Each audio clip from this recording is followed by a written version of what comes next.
boring. Maybe there's nothing wrong to have a rain. It's a sign of sometimes a relief, and to some of us it's just a blessing, but let alone the floods, which when it's raining, more than the blessing, becomes reminding us of Noah in the Bible. Here we are today. I'm welcoming you all by doing that. Can the agenda be on the screen? Zolega.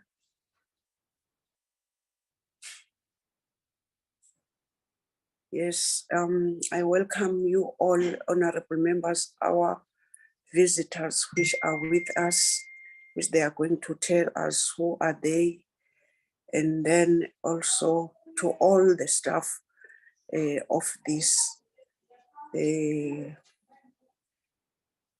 Department of Sport, Arts and Culture. You are welcome. Can Zolega give us apologies?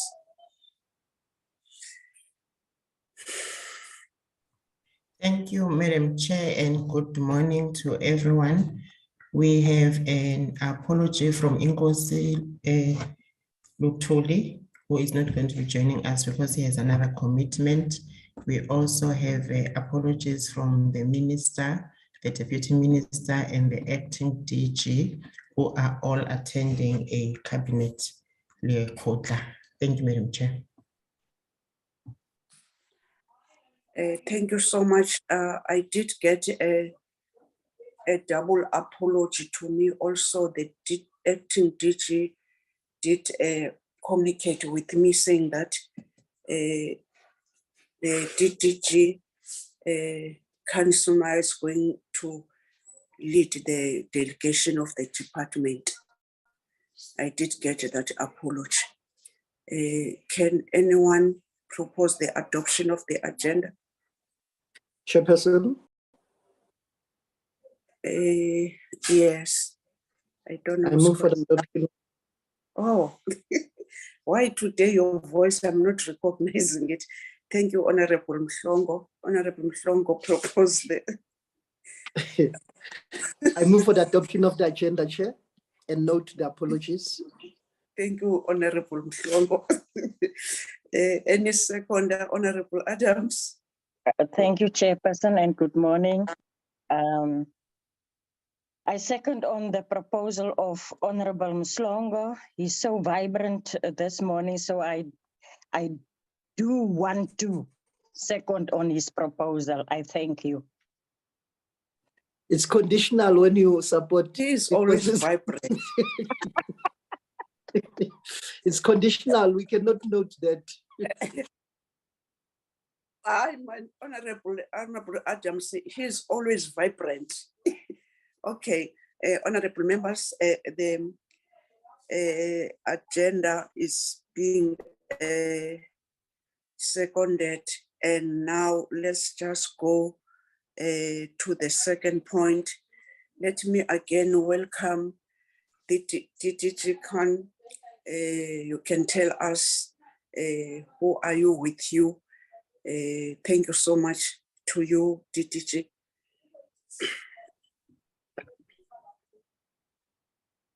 Good morning. Good morning, Chairperson, and good morning to the honorable members. And also I want to greet our team from the Figure Skating Association, SA Figure Skating, and my colleagues. Chairperson, I'm a bit under the weather today. I've got bronchitis. I will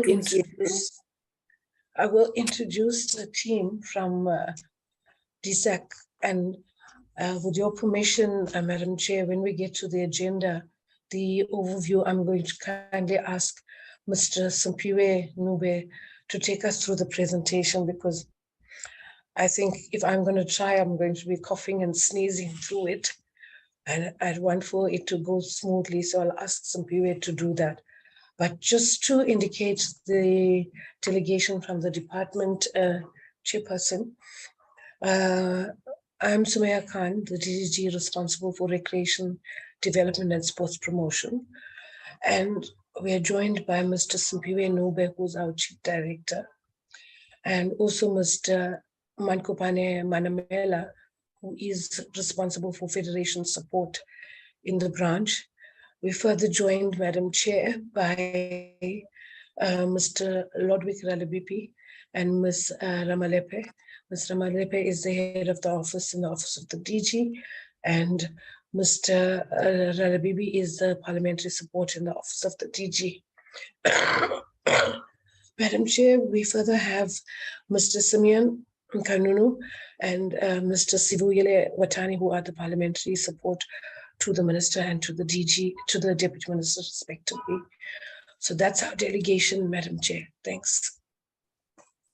Thank you so much. Take care. I know bronchitis, I'm part of the whole of my family. We're having that, but take it easy. Thank you, honorable members. Simpiwe, I'll welcome you also. Just show your face and disappear in the screen. Thank you. Good morning, Honorable Chair and the members of the Portfolio Committee, and good morning to the DDG and the leadership from figure skating as well. Thank you. Thank you, Simpiwe. We've seen you. You are well presented. Take us on. Thank you, Simpiwe. Thank you, Madam Chair. I will just quickly go through the overview of South African Figure Skating Association, which is a non-profit association, and is one of the it's a governing body for figure skating in the country, as recognized both by the South African Sports Confederation and Olympic Committee, as well as the International Skating Union. And it is also recognized by the department in terms of the recognition of sport and recreation bodies regulations chair. It has the various disciplines which are free skating, ice dance, pair skating, and synchronized skating. Chair, the key objectives of the Federation, one is to promote, to control, encourage, advance, as well as assist in protecting and generally furthering the sport of figure skating in the country, and all the sub-disciplines that I went through earlier. It is not part of the priority codes, which are often assessed in terms of the eminent persons group, and which are also then designated as focus codes for school sport.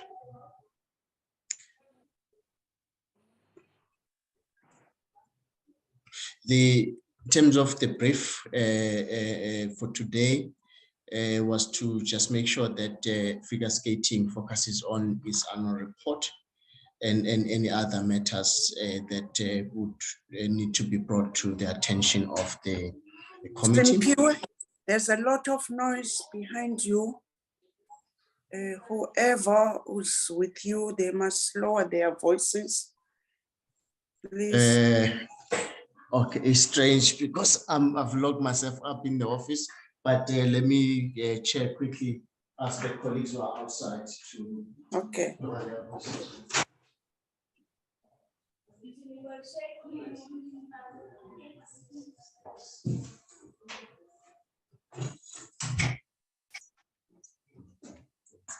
Apologies for that, Chairperson. No I've problem. asked the colleagues to Go on. lower them.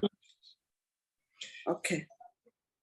The presentation chair will be given by SASFA, and then the department is just providing the highlights in terms of what support we provide. Chair.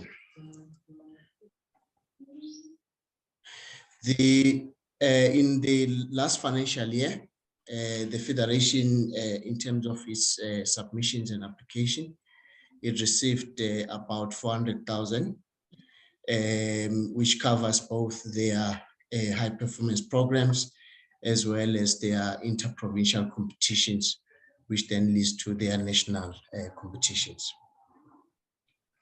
Just in terms of the submissions from the Federation in terms of member statistics, which is on our records, it's about a total of 2,352 members, broken down obviously in the various categories of senior men with 212, senior women 378, junior men which is under 19, 117, and then junior women which is under 19. And you can see, Chair, that the sport seems to be quite popular amongst the under 19, particularly girls.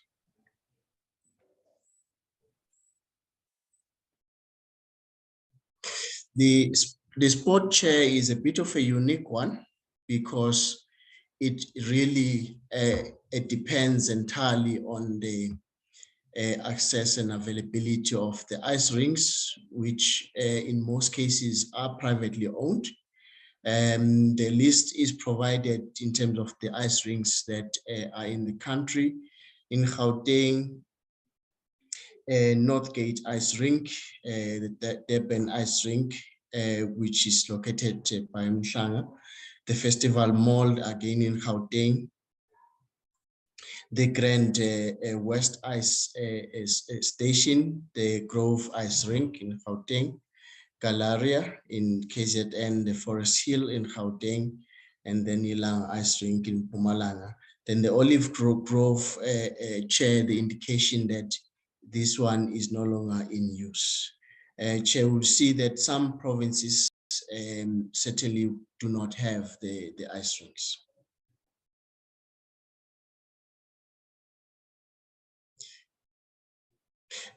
Chair, we're noting that although figure skating is an Olympic sport, the country has not really featured or qualified for any of the major events in this case.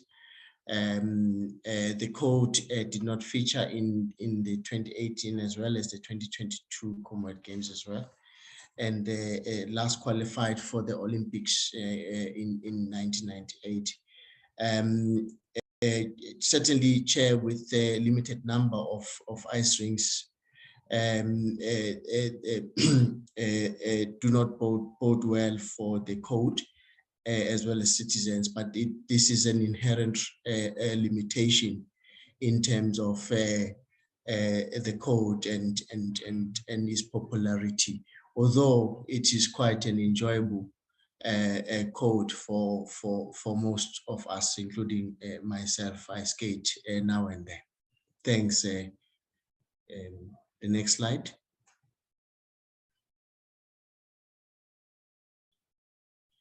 Next slide, which I think is just to give a visual of the nature of the code, and obviously with different levels and styles as indicated before. Thank you, Chair. That is the overview from our side in terms of the Federation, Chair. Thank you.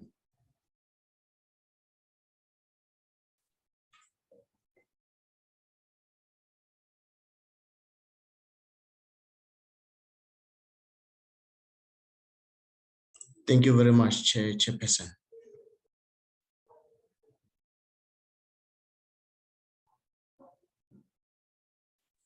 Madam Chair, you are muted.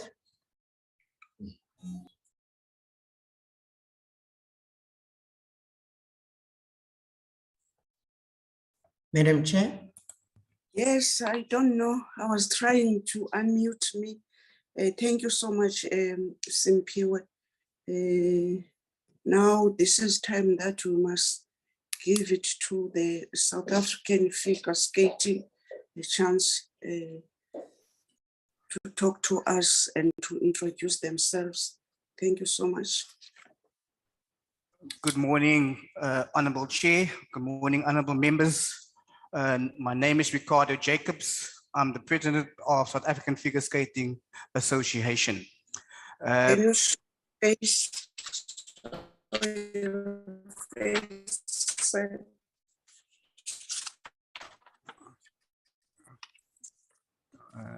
Can you hear me? Just show your face and switch off, Ricardo. We hear you, but we want your face. My camera is on and it doesn't seem to show my face at the moment. Let me just try again quickly. Just see.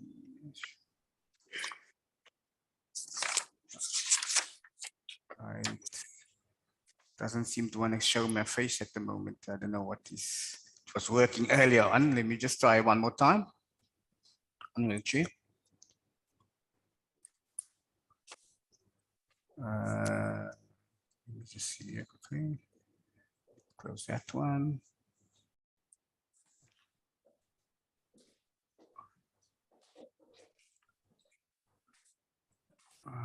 Video. Honourable Chair, it doesn't seem to want to show my beautiful face to you guys. I'm struggling. Are you beautiful or handsome? I'm handsome and beautiful, Madam Chair. Honourable Chair, honourable members, I will get one of my IT guys to come and sort it out. While we're doing that, I will introduce my delegates to you. At the moment, like I said, my name is Ricardo Jacobs. I'm the president of South African Figure Skating Association. I'm been in the present position for 2.5 years. With me is Joe Cosavella. She's the PRO of the organization. Unfortunately, the apologies for my deputy president and my national treasurer and also our secretary because they are traveling at the moment. What I can do is once we done with this recording, I want to share it with my exco and also my council. So we are in South African Figure Skating is 25 years in existence. That's the SAFSA. Figure skating in the country is now 85 years going strong. That is basically what we are doing currently. Like I said, the member that is with me is Joe Cosavella. You can just call her Joe. That is how she wants to be recognized as. Just a moment, Mr. Jacobs. Sure. Honorable Mhlongo. Honorable Mhlongo, your hand is up. Thanks, Chair. I'm concerned we are only the delegate is delegate of 2, and we don't see their face. And he's been speaking. I don't even see the presentation. I'm worried, Chair, and we are funding these guys plus minus 400,000. I'm concerned. Firstly, I remember the first president, the new elected president of Athletics South Africa, did not have a tie, and then he said, "My camera is not working." I wonder if Ricardo, can you sort it out? Then your delegation, I'm concerned. It's only 2 people, which is, I wonder. One of the things, first impression last, Chairperson, and it seems like that's why they don't give this sport priority because of the leadership. I'm concerned, Chair.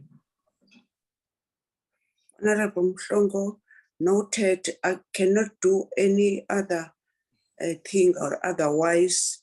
He apologized about the video, and then he has got 2 apologies of other leadership.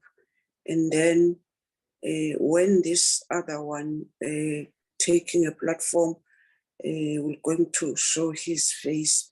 We are noting your concern. Go on, Honorable Mr. Jacobs. We noted what you are saying, Honorable Strong, but you cannot have a proof of the problem of the video, but he was saying that we'll try to show it. Thank you, Honourable Chair. Thank you, honourable members. There is a presentation prepared for this meeting today. I just need to find out if I have shared option in order to share the presentation with the members. Also, I've seen that my PRO person, Joe Casavella, has a hand up. Can I ask you to, can I give you opportunity to speak? Joe, please go ahead. I'm a chairperson here. We are not. Sorry, Honourable Chairperson. I've got my PRO person with the hand up. Is it possible that they can speak? I've seen. I wanted you to land, and when you are landing, and you are now chairing the meeting. Okay. I've seen this hand. Joe, please say something. And even yourself, we can't see you. We're seeing a whitish picture, doesn't show your face. Seemingly both of you have got a problem. Can I give you the platform? Hello? Hello? Hello? Can you say something? Cosavella.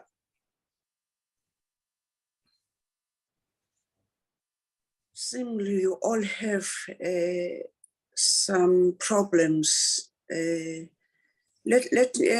Ricardo, let's give it to you, back to you.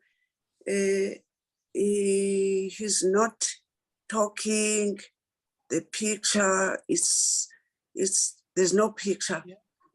It's Madam Chair, can you hear me now? Yes. Good morning. Yes. My apologies. I sincerely apologize. I just want to say thank you very much for giving us this opportunity. I wanted to just put your mind at rest, despite the lack of the photograph of our President, Mr. Ricardo Jacobs, that I can verify and confirm that he is the person he's claiming to be. Thank you, Madam Chair. Okay, we'll give him chance as time goes on to sort his camera. Thank you so much. Thank you, ma'am. We appreciate it. Okay. Mr. Ricardo. Thank you, Madam Chair. Honourable members, thank you. Madam Chair, I just need to find out if I have a sharing option. Let me see, I've got sharing option, yes. You do. There we go. Select go. Yeah. Madam Chair, can you see the presentation? Yes, Ricardo. Thank you very much. I'm just putting in slide mode quickly. Madam Chair, as the presentation is in front of you, basically what we have done like I said, South African figure skating is now 25 years old. The association was established in 1937 as a CISA, when we had figure skating and speed skating combined, and that's when it was CISA, and CISA is now 85 years in South Africa. CISA has split up, where the two branches have gone the speed skating route and then also the figure skating. That's why we have SAFSA, South African Figure Skating, for 25 years. Like the honourable member early indicated, SAFSA is a non-profit organization.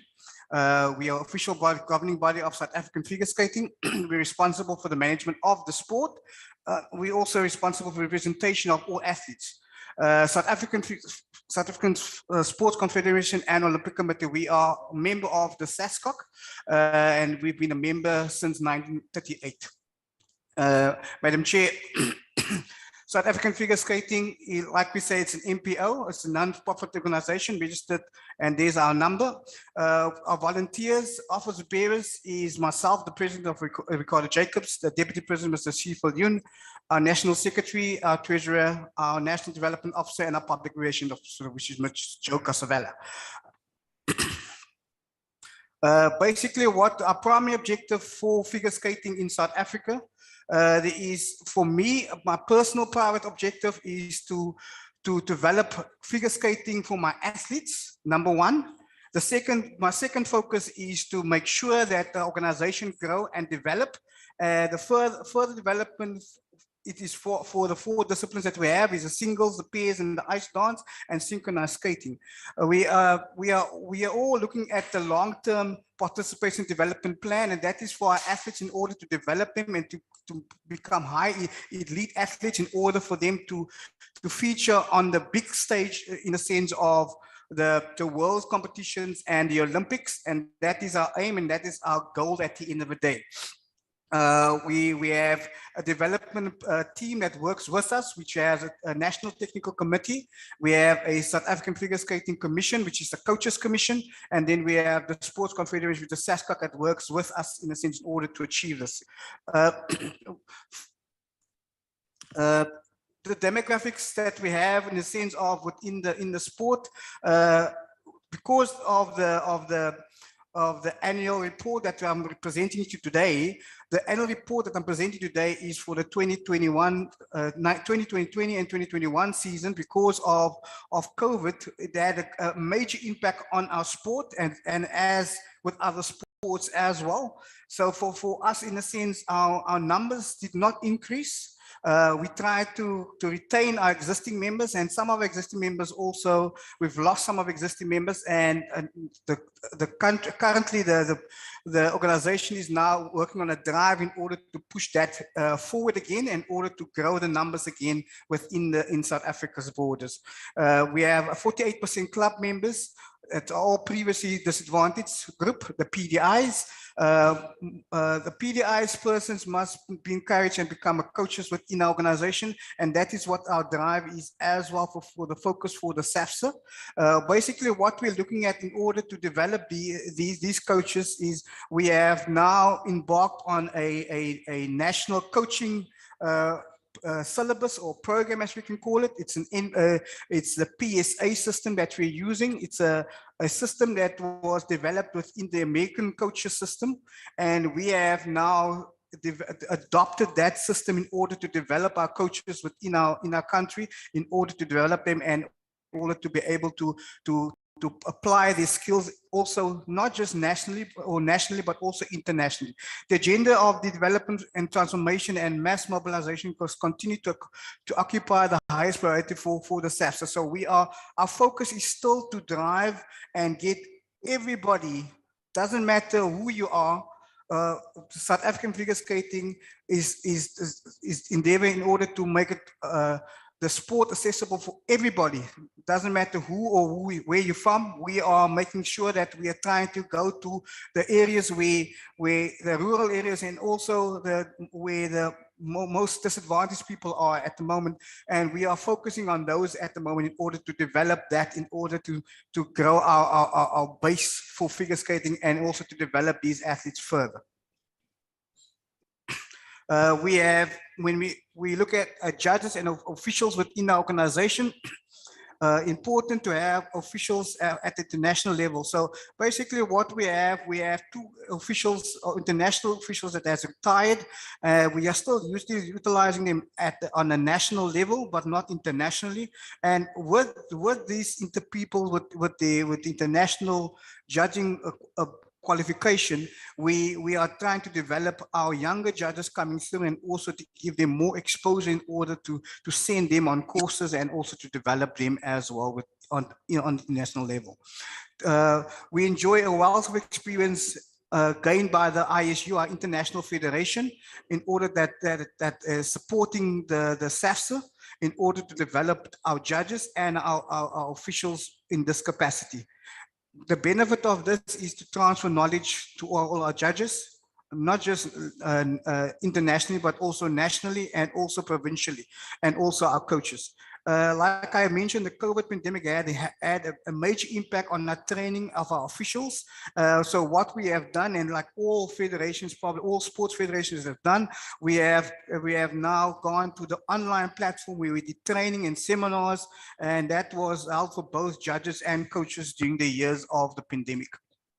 Our competition and international participation, like we all know, our country was closed in a sense for any athlete to go and compete internationally in the period of the COVID.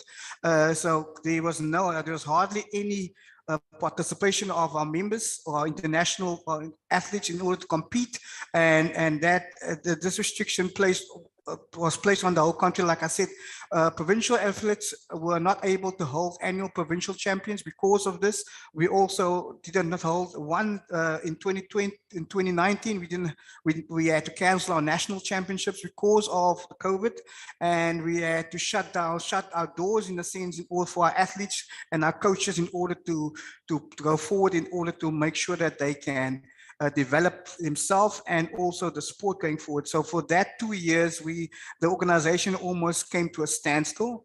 Like all other federations have experienced great losses in a sense, not just by membership, but also financially.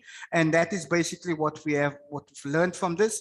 The need to address the impact that this had. Basically going forward, what we as an organization is going to do is, what we've been doing is, we have gone and back to the drawing board, and we have re-looked at our focus and also re-looked at the strategy of the SAFSA in order to try and not just to help our organization financially, but also to help our members and our provincial stakeholders in order to develop them, in order to grow their base.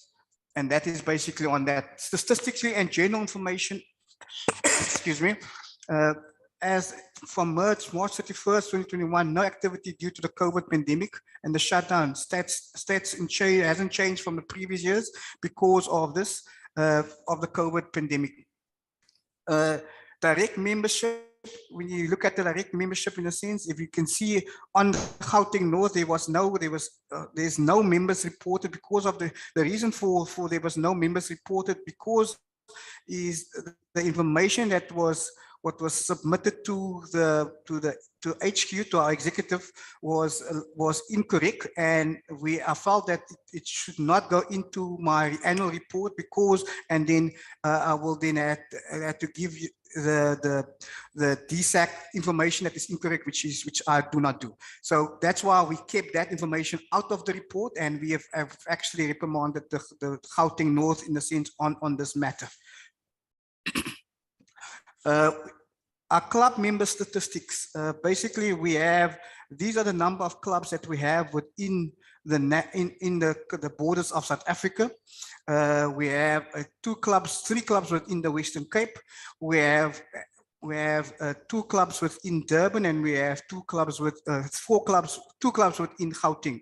And basically these are the numbers that came through, and these are also the stats of the PDI members within these clubs in that current year. Development and proficiency tests. Basically what this report says is basically that the levels of skaters and the test that was done for these athletes is through the season. And basically what it tells, so I can give you an overview on this, what this actually tells us is how many skaters has put forward to doing tests in order to promote them, to get promoted to the next level. And these are the tests, and are the proficiency tests on development of our athletes in order to make sure that they can move to the next level, because there is different stages in where our athlete develops. So they start, if I can give you an example, they start at a juvenile level, which is a skater that is under 10 years old, and then it progressed to a novice level, which is a skater under 12, and then it progressed to a junior level, which is skaters under 18, and then a senior level for skaters above 18 and above. So these are basically tests that these skaters do in order to achieve that level, in order to compete at the different levels of competition nationally and internationally. These are the different facilities that we have within the organization. It's not our facilities. All these facilities are privately owned, and we are renting the space in certain times from these service providers. And these are the different rings in the different areas and the different provinces as well. the governance of SAFSA, the governance is like the gentleman earlier, the honourable member earlier alluded to. SAFSA promote, to control and manage the following it's managed by a SAFSA council, the executive committee, and provincial affiliates, which is the different provinces. Then we also have standing committees, which also assist the overall governance of the organization, which is the international selections, the National Technical Committee, the National Judges Technical Committee, and also the Rules and Regulations, and also South African Federation Commission, which is the Coaches Commission. That is it from my side, member. Honourable Chair, I'll leave it over to you once again. Thank you very much.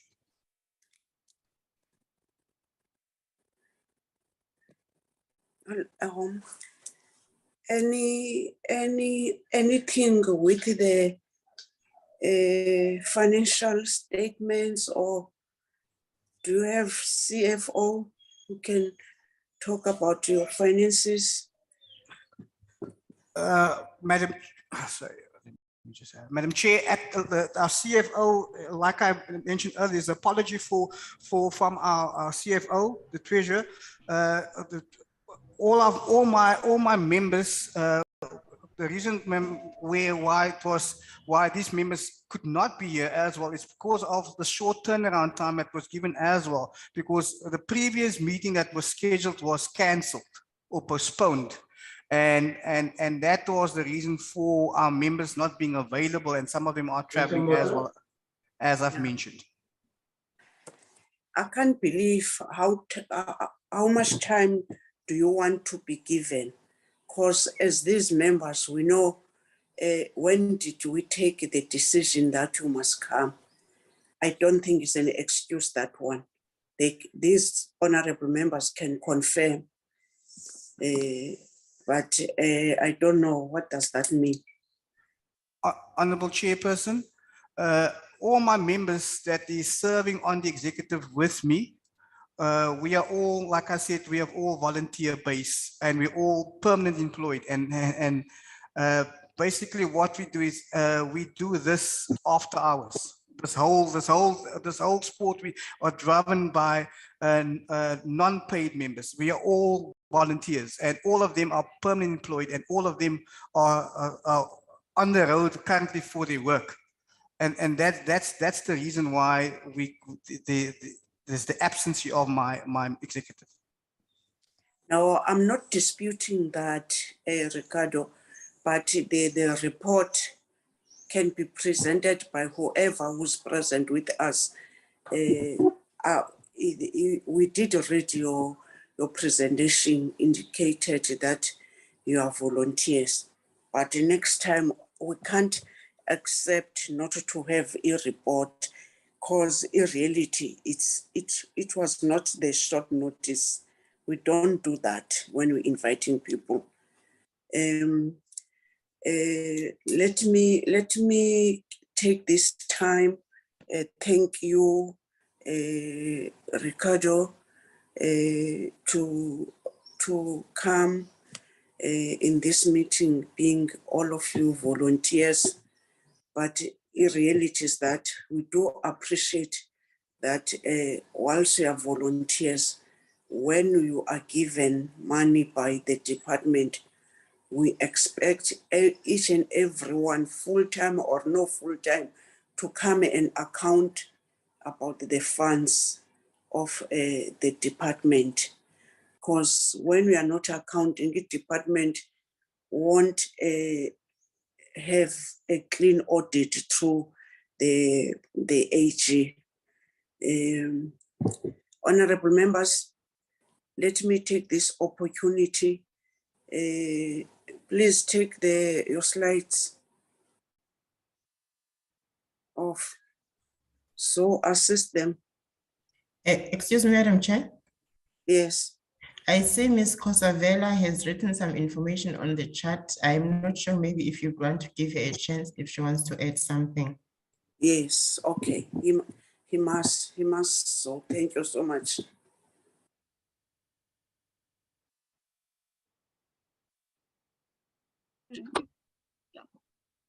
Yes, thank you. Madam Honorable Chair, I've just put a little bit of information in the chat for the members. It is the first time I am attending this meeting and I feel very privileged to be part of it. And I wanted to just say to you that during the reign of our president, it has been very empowering and very exciting to see how the bridges and the barriers are being broken down between our different race groups and ages, where figure skating is becoming a sport for all South Africans, where previously that wasn't the case. And it's something to make me very proud of working with our president. And I felt it's really important to highlight that, because in many of the smaller sports, you still have the different pillars. I thank you for your time, madam. Thank you so much. Appreciate your contribution and your highlights. They are very important. I thank you. Honorable members, I'm taking it back to you now. Can you interact with the presentation? I'm having hands here. Honorable Mhlongo, Honorable Adams, Honorable Sibia, Honorable Zondi, Honorable Veronica, Honorable Joseph. Oh, let me start. Honorable Mhlongo, Honorable Adams, Honorable Sibia, Honorable Zondi, Honorable Joseph, Honorable Veronica, in that order. Thank you, Honorable Mhlongo. Thank you, Chairperson. Chairperson, I still state that I'm not impressed. I welcome the presentation, but I'm not impressed with the leadership you're skating. First impression last, and you've stated clear, I think we have the chairperson that I honor, which is, it's all about accountability. We give them 400,000 per annum, they don't account. What happened to the money? That is the first question. And to the department, when did you start supporting skating financially? Which year, and then did they account the financial status? And can they confirm, did they receive funding in 2019, 2020 financial year, 2020, 2021 financial year, can they confirm which year and then to date, how much they gave them 400,000? And what I wanted to find out, what is the plan from the department to increase or to promote ice skating to be a public game, so to say, or sporting code that will be used even in the rural areas? Because you can see there's nothing in Limpopo, there's nothing in Northwest and other provinces. Now, what will the department do to promote this sporting code? What are we going to do as a department, especially we as a sporting committee? Because I think this sport, it's entertaining, it's good. I've seen it. I've went to one in Johannesburg and not riding. And I believe that we must promote the sporting code. And I'm shocked to hear that since 1938, but the sporting code, it's not even a priority to date. Since 1938, but it's not a priority. You question that. Chairperson, to Ricardo and Joe, the state financial status, what is it? Do you have audit report? Last time you claimed that your members are volunteered, they are not available today. The time, your first invite, when you are available, where you going to give us your financial status, where is it today? Because you're supposed to prepare it, even if we've postponed the meeting. Thank you very much, Chair. Thank you, Honorable Mhlongo. Honorable Adams. Thank you very much, Chairperson. Please allow me to switch off my video. Okay, thank you. Chairperson, I also welcome the presentation. And good morning to all other members of DSEC and also our members, honorable members on the platform. Chairperson, my question will be, noting that the South African Figure Ice Skating Association is the only association in the African continent, what efforts or collaboration is the association at a professional level in the continent? What are the demographic of the volunteer office barriers? And if it is not reflected of the diversity of the demographic of our nation, how will the association ensure inclusion? Chairperson, my next question, the level of transformation of direct members is 94, which is just 18.84%. Why is this membership category have a low previously disadvantaged group representation? And how many PDIs are part of the honorary members and long-standing members?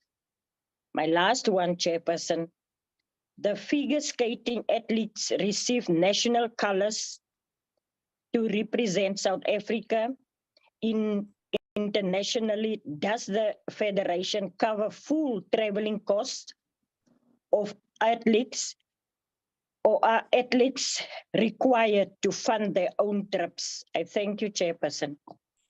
Thank you, Honorable Adams. Honorable Sibia. Thanks, Chairperson. Morning to everyone. Chairperson, we welcome both presentations. I think the Honorable Sean covered me partly on the issue of volunteers. We would like to know who told them not to come to the committee, as they are saying they are the volunteers. So if they are not fully employed, they are not supposed to come to the committee. Who told them that? The other question, what are the economic statistics of figure skating and how sustainable is it for players? I thank you, Chairperson. Thank you, Honorable Sibia. Honorable Zondi. Thank you, Chair. Good morning to honorable members and our guests. Honorable Chair, a few questions to welcome the presentation. Utemazaza.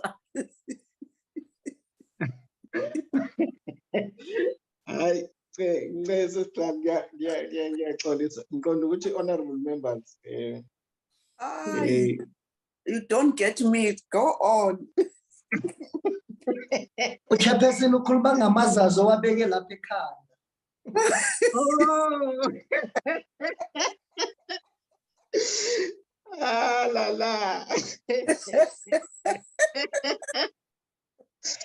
Okay, honorable members. Yeah. Honorable Mhlongo asked a question on the how to popularize the disposing code, but I have a question on that, but I'm afraid some of the municipalities don't have ice rink, this sporting code teaching ice rink, and you can say which only metros are afford the ice rink so far. So popularizing across rural communities, honestly, still difficult to be there. However, Chair, a few questions to the presentation. The first one, have you been there any case of sexual abuse of athletes or minors within South African figure skating? Can the Federation brief the committee on the safeguarding policy and what measures are in place to protect the athletes from sexual abuse? Second one, Chair, given the low participation rates in the sports of figure skating, How can the Federation make the sports more popular across South Africa? The next one says South Africa has a low of non-participation rate of Winter Olympic Games. Why is there a challenge in attracting athletics to participate in winter sports? What is the plan concerning developing the other 4 disciplines of singles, pairs, and ice dance, and synchronized skating? And how will the sport be grown in an inclusive manner? The next question, Chair.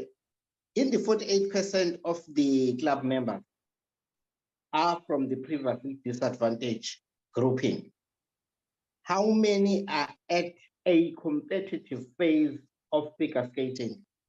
And how many players represent the country in competitions and championships internationally? And the last one, Chair, what is the progress in developing facilities which support transformation and mass mobilization? I thank you, Chair. Thank you, Honorable Sondi. Honorable Joseph. Thank you, Chairperson. Thank you, Chairperson, and good morning to all. And thank you for the presentations. I covered by most of the questions, Chairperson. I just would like something indirectly related. The fact that the sports code is not one of the 15 priority codes. I just want to ask the department if they can also provide the list of the 15 priority sports codes, as well as the from 16 to 50, the list of the sports codes that they financially support. Just it will help our committee just to have an understanding on the priority list. Chairperson, I missed the abbreviation just to the skating delegation here. I missed that abbreviation on, they're not part of the EPG. They're not part of the EPG. I would like to know what that means. It's through a federation. And then I would like to know the 100,000 that they received extra or more in the 21-22 financial year. What are they spending that 100,000 on? And I would like to know how many international, national and international events that took place over the last 3 or 4 years, or 2 years prior to COVID, rather.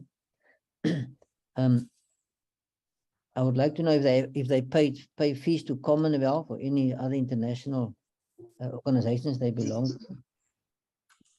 I would like to ask Chairperson that Ricardo can explain. I've heard a question on diversity from the previous members and the previously disadvantaged individuals, members in the clubs.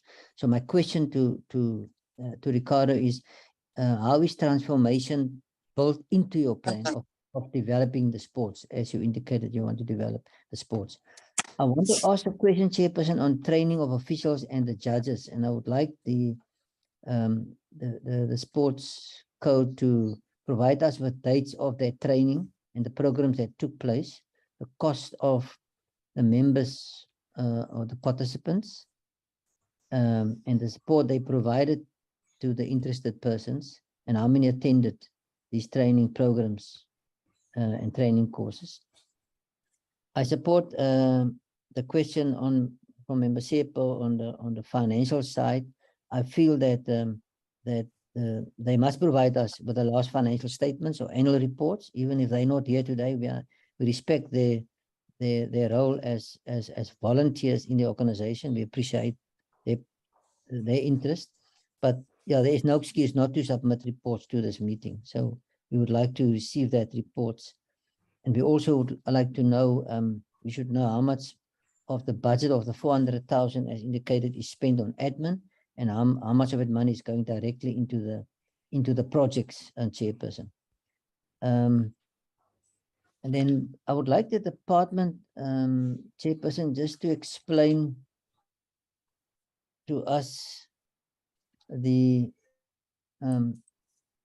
I had a question here for the department. Or maybe the department can't explain this, maybe they can, I'm not sure, but I would like to know if anyone can tell me what is the cost of of any facility, whether it's privately owned or state owned, what is the average cost to establish such a facility? Because it will just give us an idea of what we are dealing with, Chairperson. And then I support the other questions that the members ask. And my last point, Chairperson, is when you go to, for example, in Cape Town to Grand West, there's many people participating. So I'm not sure, and I'm sure those people go, families and friends go to socialize and to enjoy the sports. So I'm not sure if Mr. Jacobs can tell me if the organization that governs the sport code, if they are at these events, if there's interaction with the people who come there, if there's promotional time for them that they use, and to get members, people signed up and take it further, having further interest in that sports at these events. For now, thank you, Chairperson. That's my questions. Thank you for the opportunity. Thank you so much, Honorable Joseph. Honorable Van Dijk. Thank you, Chairperson. I'm covered by most of the questions. My one concern is also whether that Honorable Mhlongo asked regarding the funding. Since when did this entity receive funding, and have they previously reported? Because with them not bringing or providing us with the financial statements, gives me an indication that maybe they have not before reported to the department and committee.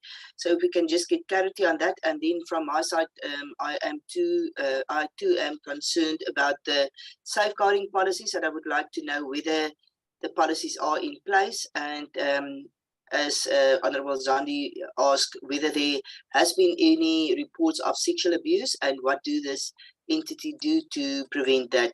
Thank you, Chairperson. Thank you, Honorable Van Dijk. Honorable Malomane. Thank you, Honorable Chair. Let me show my video. Can I switch it off, please?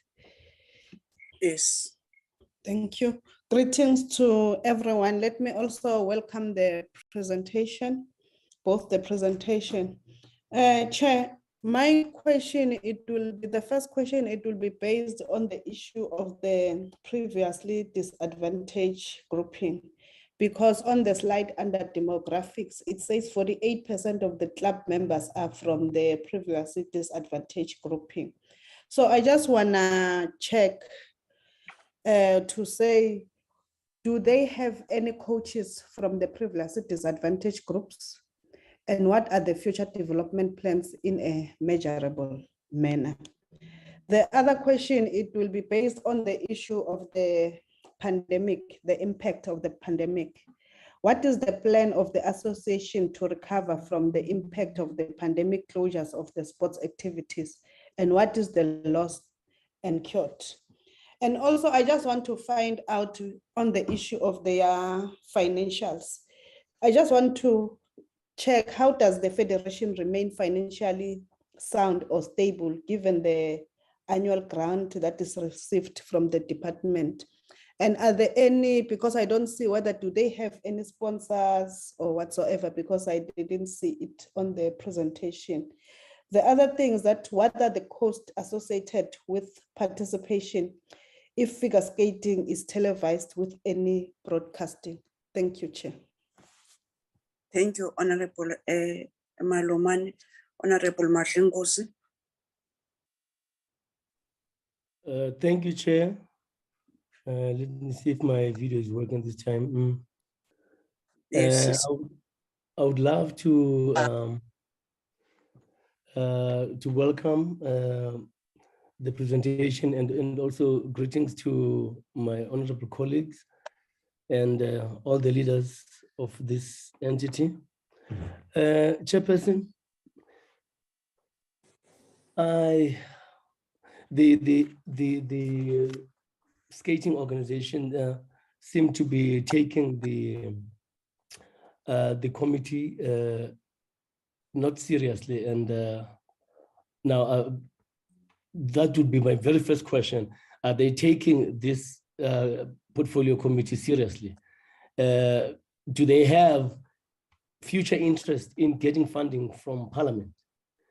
And if they have, how come they didn't even have the financial statements, knowing that it is, excuse me, their very first time to come and present in this committee? Do they have future, wishes to be supported by the Parliament? And are they independently secured in getting financing from wherever? Do they have individual like sponsors or separate people that are financing them, whether here at home or abroad? Those are the questions that I also want to find out. And also, if they're talking about having the some people who are working with the previously disadvantaged communities, where in these places do they have these ice rinks, and who are these people that they're talking about? Can we have their names and how they and how and when they have started doing this ice rinking? Thank you, Chairperson. Thank you, Honorable Maringozi. Honorable Sibisi. Thank you, Chairperson, and greetings to the honorable members and also the department. Chair, in the presentation of Ricardo, he said they failed to participate in Olympics and also in the Commonwealth Games. But now I would like to check if they are seriously about winning. I've seen that in their organogram, they only have seniors and juniors. So where's the youth athletes? They don't care. I mean, do they cater for the youths? Because it's where the development is starting. And once they bring in more youths, so those youths, when they go up to juniors, definitely they will excel. Or it's according to their sporting course that they only start with the juniors, then they do away with youths. Thank you, Chair. Thank you, Honorable Sibisi. Let me just emphasize in two contributions from honorable members. Firstly, I wanted to check with the department. When is it department? Yes. When no, it's Ricardo. When you were saying that some of part of their presentation, they're saying that this sport, some are owned by privately owned. What does that mean? And then also I want to say that I'm really wanting to support these skating clubs, which are only 3 in provinces. And then if I can ask, what are the plans for expanding the sport to other provinces? I'm suspecting I'm supporting Honorable Mhlongo who raised that question. And what are the challenges with developing facilities in other provinces? Also, I do appreciate for the first time to hear that in some of sporting codes, like here, that women membership is higher than that of men, and which is welcome. So, but what is the factor which is attracting more women than men in this sport? But I'm appreciating that. I want also to emphasize that within 7 days, on behalf of this committee, want a written accounting on the finances of this South African figure ice skating. So it's very important. We cannot just leave it open like that. I'm giving time frames of 7 days that we'll be getting that report. Really, we do appreciate that you are all volunteers, but when money comes, it needs to be accounted. I thank you. Mr. Ricardo, now the ball is on your courts. In your court. Yes. Honorable Chair, and thank you, Honorable Chair. Thank you, Honorable members, for the questions. Honorable Chair, I will start with your questions first that you asked. We'll start with the privately owned ice rinks. When we talk about privately owned ice rinks, the SAFSA, South African Figure Skating Association, does not own any facilities. That's the first thing that we need to understand. We do not own any facilities. All the facilities is privately owned by private businesses, private owners. In order to establish one building or one ice rink or facility, it will cost the organization plus mine in the amount of 20 million rand to set it up. That is just to put one ice rink in one province. That will cost us 20. That is just to put the building down and lay down the ice and making sure that the ice is maintained. That's what the cost will be. And then we're looking at costs in the sense of the overheads, which will run up to 2 million rand a year. That's how much it costs for us to put the ice rink down and to maintain it. And that is the reason why there is not as many facilities around the country as we would like there to be.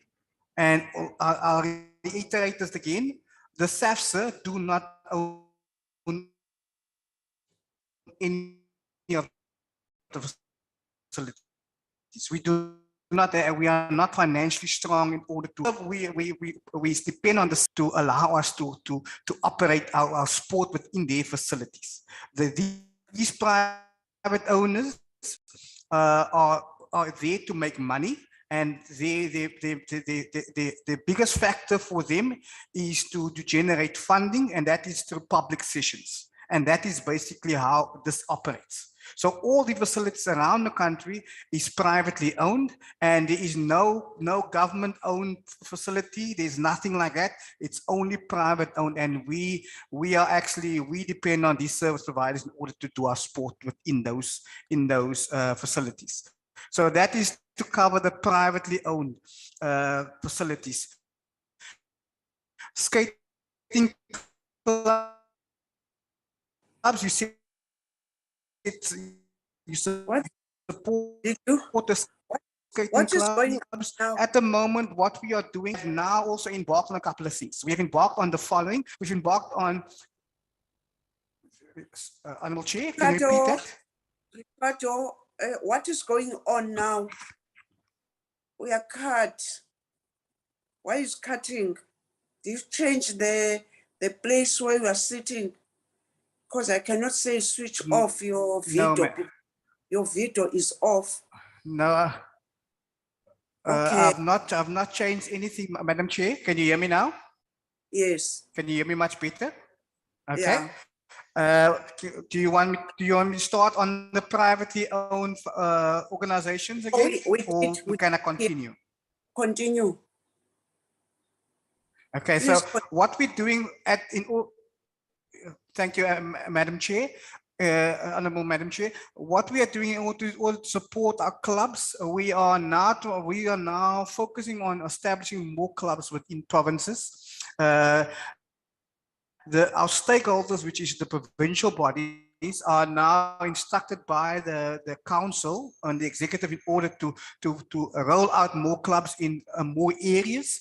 What we have done now in the Mpumalanga area, there's an ice rink that is privately owned where where SAFSA is not yet involved. We have set money aside in order to establish a club within that ice rink, and then also within the Northwest there's another ice rink that has opened, and we are now also set money aside to open a club within that ice rink as well in order to grow the sport within those areas. We've set for both. We set aside 100,000 for each club, for each province, in order to develop a club within that areas. So that is basically what we have done with the clubs. We've also asked all the stakeholders within the provinces in order to give us their report, in a sense, in order for the development of more clubs within the immediate jurisdiction. To expand the sport, Madam Chair and honorable members, what we have done is all these facilities across the country where there is facilities, we have now gone and embarked on something where we are working with the owners of the ice rinks in order to develop more feet in the door and also more feet on the ice. And that is basically what we are doing. So we have also now embarked on that. We have had meetings with these owners of these ice rinks in order to work on a program in order so that we have a project running within their facilities in order to help us to expand our footprint nationally. Also, Madam Chair, you asked the question of membership of women versus men. Madam Chair, the reason why there is more women within our sport is because of the attractiveness of the sport to to women and to young girls and young ladies, and that's why we have more female within the sport. We have, I can also mention, we have a counter sport, which is ice hockey, which has, is a more crowd of men than women. So basically there's a toss up between the two sports where the young men and the young boys will opt for ice hockey, and the young ladies will opt to be almost like to opt for figure skating, because it is more pretty dress, everything is more attractive, and everything is to their liking. So that's why there is more women in the sport of figure skating than men at this current stage. Madam Chair, also just to give you feedback as well on the financials. All our financials was submitted to the Department of Sport. They have all up-to-date financial reports. All our audited financials is with the department, and that is how we managed to get our funding, because our financials and everything was up to date, and all of those are with the financials. I do apologize for the fact that I don't have it with me at this current moment, but we do have that, and I can make sure that you have all the financials within the next day or two at your desk, and you can share it with the portfolio committee and honorable members. That is the questions on the chairperson. Honorable member Mhlongo, you asked the following questions of the funding of the 400,000. I like to correct that. The funding that was made available for us was 300,000, and 100,000 of that funding was spent towards the administration costs of the organization, and the other 200,000 rand was spent on development projects within figure skating, and that is both development programs within the whole brand of the SAFSA, on a development on a grassroots level, and that's where we start. You also asked the question, Mhlongo, when the rollout will be in Limpopo on the Northwest, and like I've just mentioned, we have engaged with the owner of the ice rink in the Northwest, and we are busy with him in a sense where we are going to establish a club within the Northwest, and that should focus on the members and the rural community in the Northwest, and also basically the Limpopo at the moment. We've also, like I said, we've also a facility has just opened within the Limpopo province, where also a private owner, where we are engaging with the private owner in order to also facilitate us in order to help us develop a club within that province. Member Mfunga, you asked the priority of the organization. The priority of the organization is we respect this the portfolio committee. Madam Chair, as it is the first time that I and members and honorable members, it's the first time that I do come before you. I want to say thank you for the opportunity, like my PRO said, thank you for the opportunity, for giving us the opportunity to come before you. For me, as a new president, I was led to believe that we will do a presentation, and that was it. My apologies to the honourable members and to the Madam Chair for not presenting the financials. All the financials to you at this point, but it has been submitted to the Department of Sport, and they have all our relevant documents to show that we are in good governance and prim and proper. So the priority for us, we do not disrespect this portfolio committee at all. We keep you in the highest esteem in a sense, because you are there in order to assist sporting bodies and sporting federations in order to make sure that we are kept on track, and making sure that we are focused on good governance, and we're making sure that we are doing what we're supposed to do. All the money that we have received from the department is well accounted for, and you will see that in our financials, where every cent has been accounted for. I'm going to go to the honourable member Adams. The questions that was posed by the honourable member. It says here only are we the only association within the African continent? Yes, we currently are the only recognized one. We have now also partnered up with Egypt.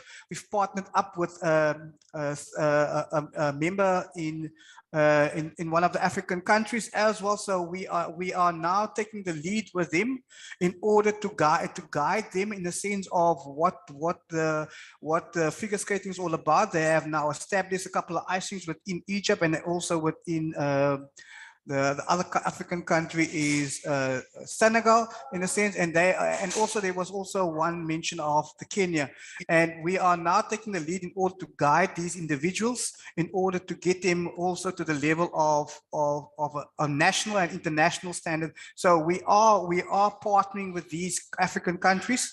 At the moment, South Africa, at the point of Africa, was the only country for years that was the only African country that was participating on a national level in figures in the winter sport, on a national level and also in the international level. So we are looking at that. When you speak about our demographics, just to give you some information on demographics, within the Western Cape, our demographics is very strong in the sense where we have more people of color, black or colored and Indian participations in the Western Cape. In the other provinces, like in KZN, we have participations of Indian and black and colored and white. And within the Gauteng at the moment, where we are struggling at the moment, where because of affordability for our members, that has left our members in a sense of where our demographic of black and colored members is a little bit low, but that is the only province where we are seeing that at this moment. You asked the question of diversity. And what it means for us within the organization. For me, when I took over the helm 2.5 years ago, I made a very broad statement and to the council of the SAFSA in order to say that 50% of our executive and our council needs to be women, and the rest can be men if it needs to be, but 50% needs to be, and that is part and parcel that I've now going to be put to our council to make it part of our constitution going forward. And that is basically what we're looking at when we're looking at diversity within our executive and on our council level. At the moment in our provinces, we have a 70-30% demographic where it leads to the minority at the moment, and I'm currently working on it, because previously, before I managed to walk into this position, it was previously 80-20%. So we are now moving into a direction where we are focused on making sure that there is a balance of diversity within not just our executive, our council, but also at provincial level, and also within the sport with the athletes as well. So we are looking at that. Transformation is the major key for us within the sport, and we are transforming all the time. And we have actually now what I've done is I've actually spoken to the chairpersons of all my stakeholders within the provinces, and I made it very clear that the drive for our organization is to grow the diversity. And we've also now just before the COVID, we have now partnered up with a diversity group from America, in a sense where they have come on board to assist one of our provinces, our two provinces within Gauteng, in order to help them, in order to look at diversity, in order to drive that and push that more within the Gauteng province. So that is basically what we're doing within the Gauteng province. The question also by Adams was, Honorable Mayor Adams, was the 18.84 low prev of the PDI. Basically, what we have done in that 18 point, when we're looking at PDI and how we promote and push PDI within our sport, we have set some money aside, money that we received from our international federation in order to drive previously disadvantaged, in order to help the development in previous disadvantaged. So we are very focused on PDI, and we are making sure that there is a good transformation of funding into that for us, for our athletes, in order for them to develop, because in a sense, the sport itself as well, because of we're hiring the facilities, it makes it expensive at the end of the day. And the third question that Honorable Adams, the member Adams said, was the figure skating national, do they get national colors? Only Honorable Member Adams, the only athletes that get national colors is our competitors that compete at junior world championships and also world championships and Olympic championships.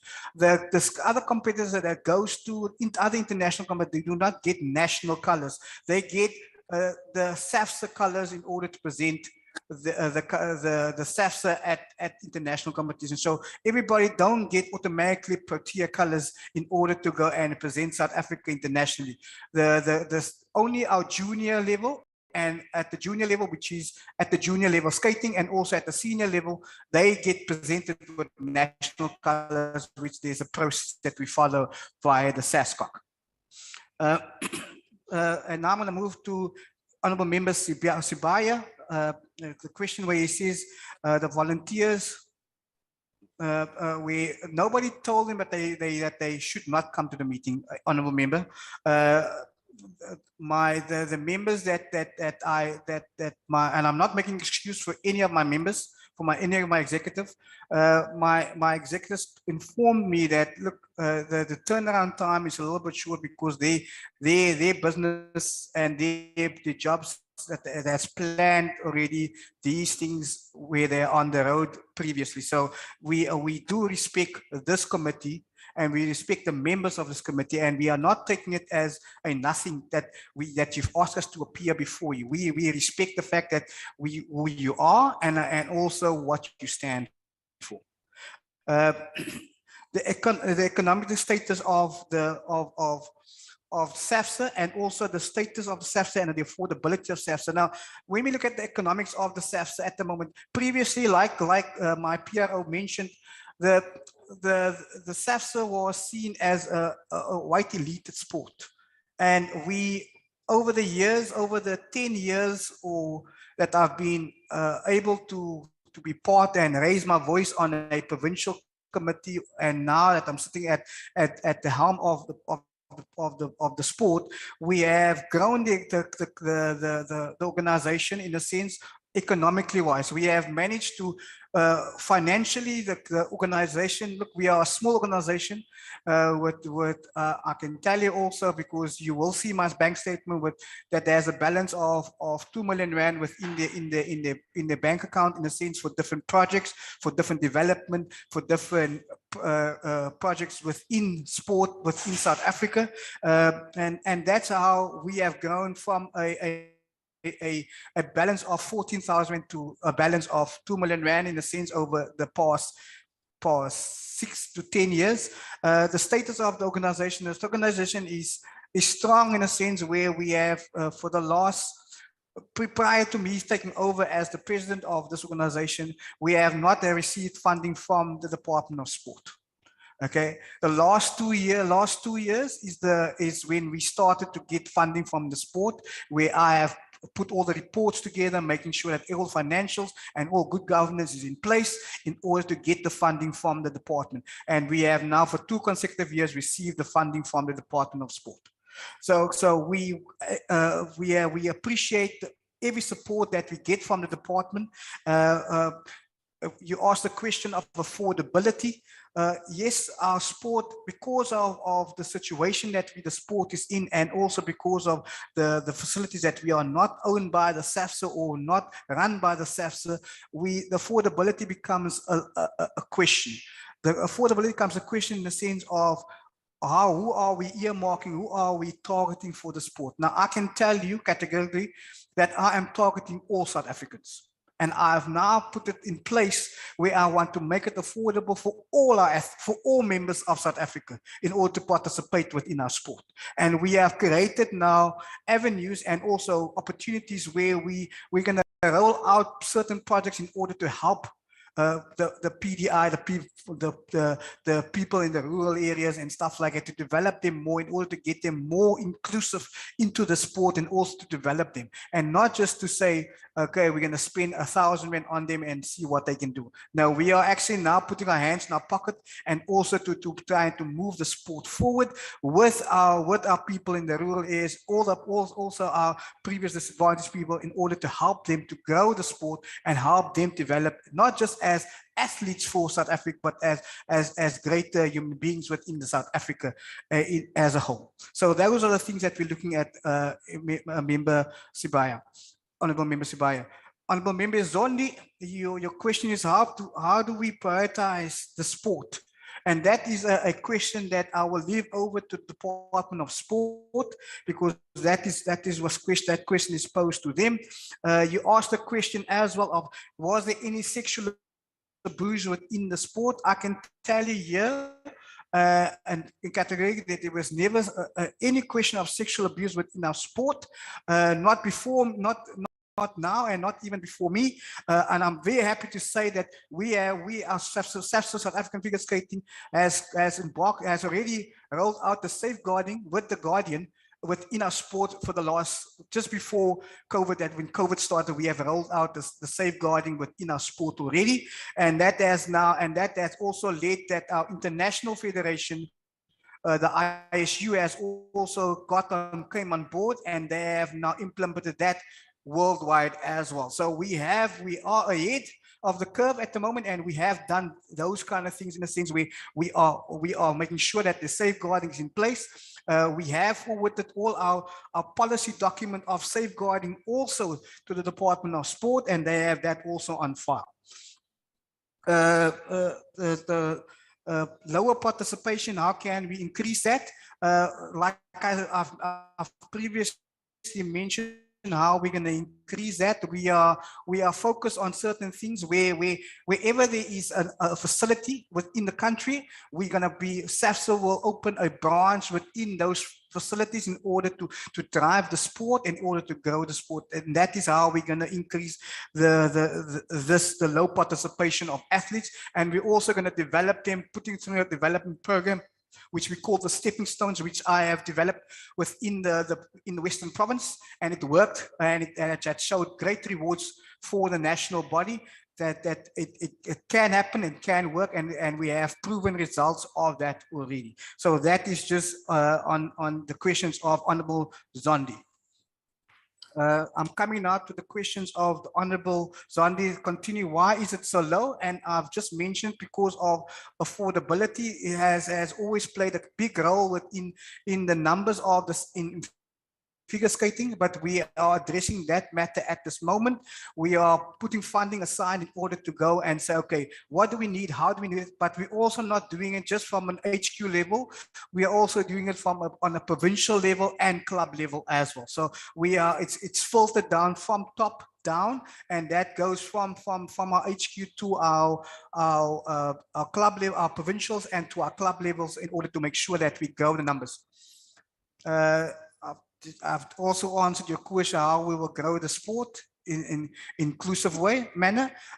You also asked the question of the 48%, how we can compete, how can we competitive? I've answered that already, that question already, because the previous member asked that question as well. You also asked the same question of the transformation, the support of transformation, and that was also answered. I'm going to go to the question of Honorable Member Joseph. The priority codes that you're asking, that is, I will leave that to the Department of Sport, because they would be able to give you the answer on that. Also, the next question of the financial support, that will also be from the Department of Sport and the EPG as well. Like I've mentioned, the money that was given to the SAFSA over the 2 years was, every year it was 300. The previous year was 300, and then the next year was 350,000 rand. That was given to the SAFSA as funding to help with the day-to-day running and the good governance of the sport. And like I said, 100,000 of that money of the 350,000 was spent on admin, and the other 250,000 was spent on development and projects within the organization. International events, you've asked the question of international events, and also the fees concerning Commonwealth and all that. So international events, we have been sending our athletes to international events, and because of the situation, because of the situation of financial situation, in the sense of for our organization, seeing that we are such a small sport, our athletes, when they travel internationally, we try and support our athletes by giving them some kind of finance in order to help them. We can't fully finance them the international trip or international competition because of our funding being limited, in the sense, in order to send every athlete overseas. Also, basically what we have a process where we have international selection, where we select certain athletes that has achieved first, second, or third. And we then we try and prioritize these athletes in order to send them internationally. But it's a situation where the athletes also and the parents come on board and fund the trip as well. So we support our athletes, and athletes also get support through the provincial bodies, where they will also then come on board and give some financial support to the member. As honorable member, I see Mr. Veronica van Dijk had her hand up. Chairperson, I will wait until you finish, President. Sorry for that. Okay, sorry, thank you very much. I'm telling you that I'm chairing. Don't just... Sorry, President. Sorry, Honorable Chairperson. Sorry, Honorable Chairperson. My apologies. Okay. We explained the diversity already. Honorable Joseph also asked the question of the fees to the Commonwealth. Look, we do not belong to the Commonwealth because we are a winter sport. and we have never been given an opportunity to compete at the Commonwealth winter sports, in a sense. What we have done, in the sense, we are a member of the ISU International Federation, and we do pay a membership fee to them, which comes to the amount of plus minus 8,000 Rand per annum. That is what we do pay to our international federation that we belong to. You also asked, explain the diversity transformation. I've done that. You asked the question of training of officials, the costs involved as well, Honorable Joseph. That you will find out once I submit, once the DSAC or myself submit the annual report to you guys. You will see that all those are outlined line by line items of what we have done and what the amount of money is spent on for officials and for training of officials within the organization. So that will be highlighted within the financials for you as well. The training programs that you also asked and you alluded to, that is also part and parcel of what we are doing. Like I've alluded earlier on, for our coaches, we have embarked on a coach accreditation program, which is called the Psa Coach Accreditation, where we have partnered with a company within America in order to help us to develop this coach accreditation, which we have now also. We also I also had a meeting with the Psa chairperson on a coaches program, which they gave us the go-ahead to say that those are things that they will help us with in order to get that approved and going forward with that. So those are things that we're doing in order to help our coaches and our coaching staff, in order to develop them, in order to become better at their skill, in order to move forward on that. Then you also alluded to how much was spent from the fees, and I've already explained that on the admin and the development. Also cost of the facilities, which I've mentioned, is over 20 million Rand in order to put up one of these facilities. You also asked the question, Honorable Member of Joseph, of the public sessions, and do we promote? Yes, we do promote our figure skating at all public sessions. At all ice rinks, we do promote it. We have actually gone, if you walk into the one in the Grand West, which is called the Ice Station, you would see that we have big screen TVs that promote it on every public session that happens at the ice rink.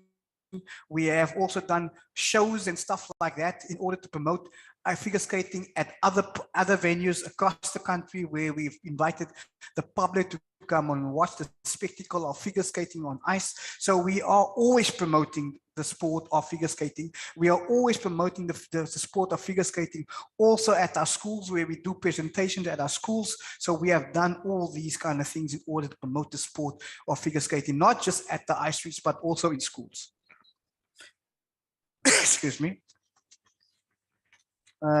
Now I want to answer the questions of Honorable Member Cecilia Promise. The issue of disadvantage and the grouping of it and the coaches. I've covered the coaching situation. I'm going to cover the coaching situation quickly. Do you ask the question of do we have any PDI coaches within the system? Yes, we do. I'm proud to say that we do. We do not have a majority of it yet, and that is our focus. Our drive is to go in the route of developing coaches more PDI coaches, in order to, so that our coaches have a good understanding, and also not just of skating, but also culture of people, and that is basically what we are focusing on going forward. So that's why we brought in the PSA system, in order to develop the one side of the coach, and we're also busy embarking with the Coaches Commission in order to drive the development of mentoring our younger coaches and our previously disadvantaged coaches to come through. So those are things that we are definitely on our cards, and definitely something that we are focusing on going forward. You ask also on the pandemic, on the impact of the pandemic on the organization.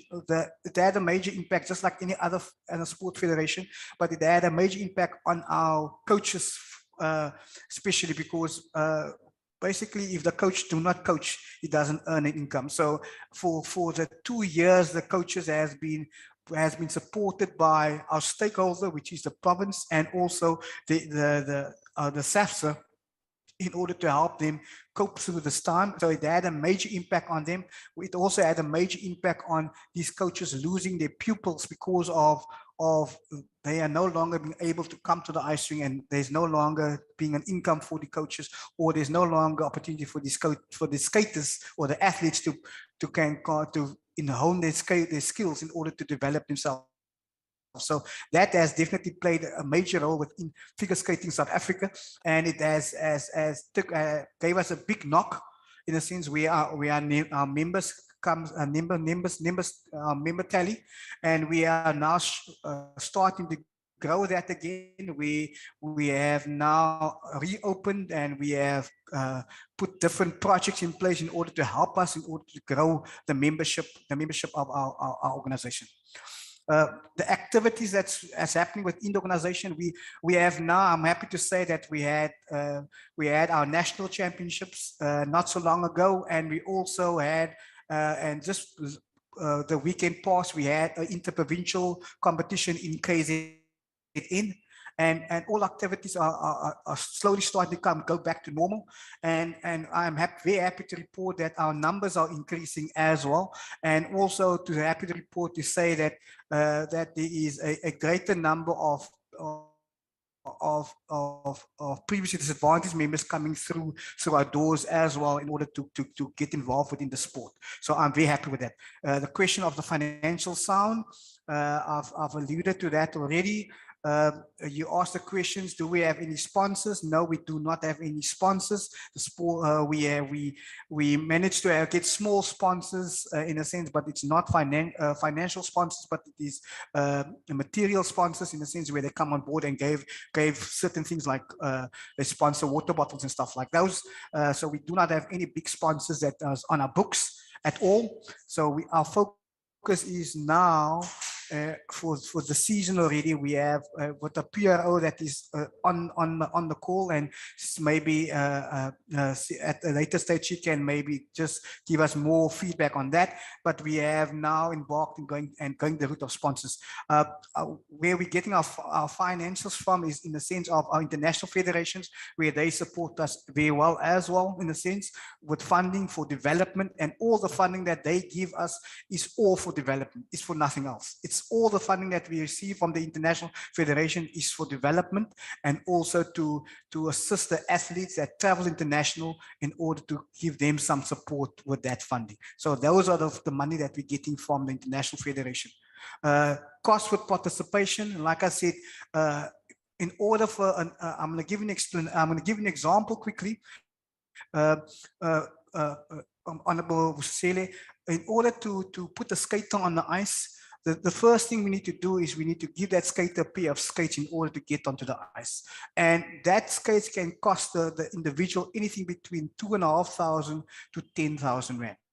So that is already a cost that we are now trying to subsidize our athletes in a sense, in order to help them by using the development funding and also using the project funding in order to make sure that we can make it more affordable for these participants in order to get onto the ice.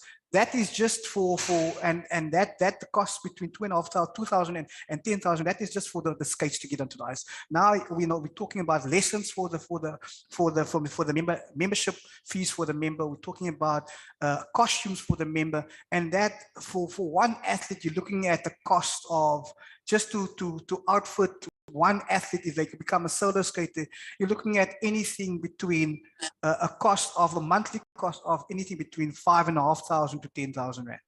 That's basically what you're looking at in order to just put one athlete on the ice, in order to get them out with everything and give them all the lessons and develop them. That is what it will cost us. So that is just a picture of what you're looking at in order to develop an athlete within in the sport.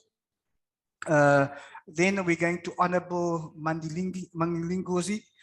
Sorry if I am pronouncing your surname incorrectly. I do apologize. Do we take committee seriously like I've mentioned, we do take this committee very seriously. Me, myself, I am the one person that is in support of this committee in order because it gives the board, the federation, and all people understanding of the accountability, and also to make sure that good governance do happen within the sports federations, and that's why I support this, and I sincerely, Mangaliso, I sincerely hope that you do understand that I do, honourable member, I do take this committee very seriously. The future wishes to be supported. Yes, we do wish to be supported in future by the Department of Sport, and we do comply with everything that the Department of Sport asks of us. When they ask us for reporting, we do report. If they ask for us our annual financials, then we do supply all the relevant information to them in order to be within good governance. So I can honestly tell you, if you ask the gentleman, the assistant director, Mr. Mankompani, he will be able to give you all that information on his fingertips. Financial support, like I said, financial support, we get our financial support from the Department of Sport and also our international federation. That is where we're getting our support from. PDI, where and when. PDI happens, like I said, throughout the country. And that is not just the HQ's responsibility, but it's also part of our stakeholders at a branch level, at the provincial level, and also at the club level. So it happens on all levels, Honourable Mandling Khosi. Going to Honourable Zimbizi, Honourable Member, failed to participate. Basically, you asked the question of the failure of to participate. For me, it's a tough situation that our sport is in, and I'm not making excuses for our sport. I'm just saying it is. We are now moving in a direction where we are putting money aside in order to help our rural PDI members in order to get into the sport and to develop them. But it comes at great cost for organization, and we are well aware, and we are not saying that we are not willing to spend the funds. We are spending the money on that in order to develop senior and junior, and the system that all other sports are using, and versus the sport that of SAFSA figure skating, South African figure skating, is slightly different, Honourable Sabisi. The reason why I say when you looking at senior and junior, we have what they call juvenile. We have what they call skaters on the age level of our youngest skaters on the ice is at the age of 3 years old, Honourable Sabisi.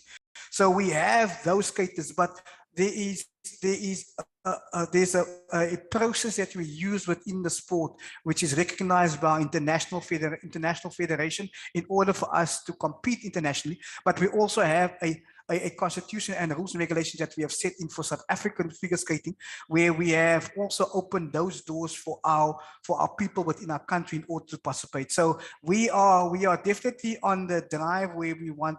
Our slogan is very, very clear that we're inclusive and we want everybody to participate, to be part of figure skating, not just for a time being, but for life.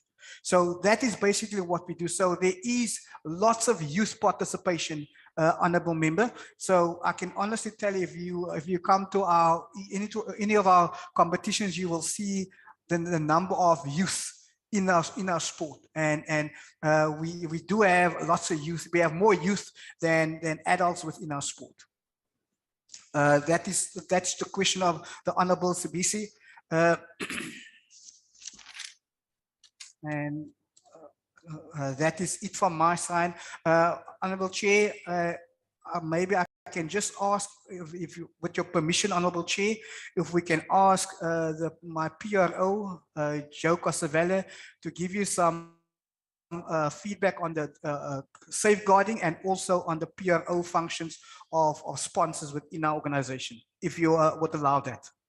I do. Thank you, President. You must do that.